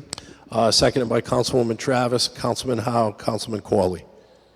Any discussion on the resolution to create a charter review committee? I know we had discussion in committee. If not, a yes is to approve, and the clerk will call the roll. Yes. Yes. Yes. Yes. Yes. Yes. PCR 13418 stands passed. Next item on the agenda is PCR 3.1-20, now 2020-225, structural firefighting particulate hoods. Committee report. Finance. Favorable action. For action, Councilman Committee Lattiser. recommends favorable action on PCR 3.1-20, formerly 2020-225. Seconded by Councilman Howe, Councilwoman Travis, Councilman McAllister. Is there any discussion on the firefighting particulate hoods? If not, a yes is to approve, and the clerk will call the roll. Yes. Yes. Yes. Yes. Yes. Yes. PCR 3.1-20, now 2020-225 stands passed. Next item on the agenda is PCR 18019, resolution to the General Assembly requesting a waiver/exemption to ride regulations/requirements. Committee report, intergovernmental. Hold at the request of the sponsor to 224. Held till February 24th.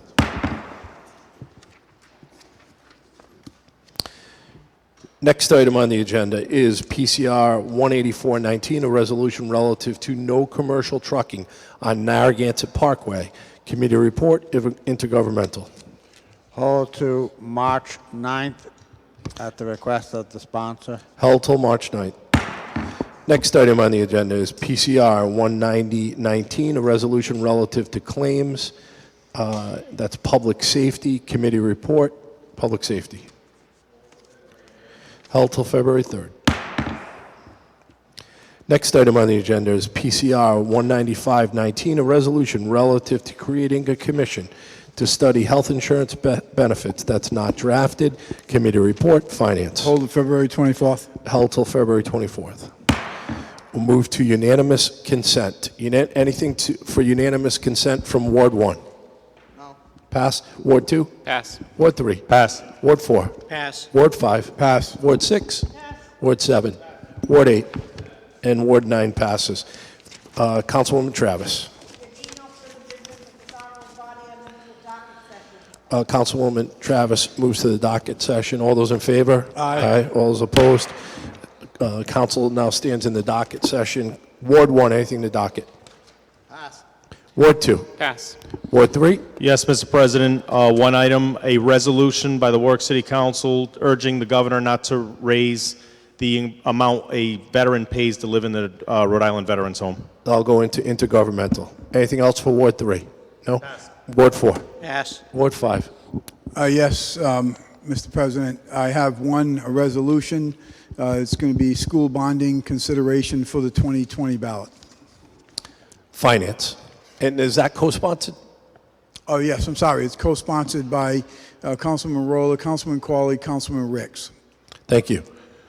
Council, Ward 6, Ward 7, Ward 8. One, resolution of General Assembly to enact legislation authorizing the City of Warwick to issue general obligation bonds for the fiscal years 2022 through 2026. Finance. Ward 9 passes. Council stands adjourned. Have a good evening.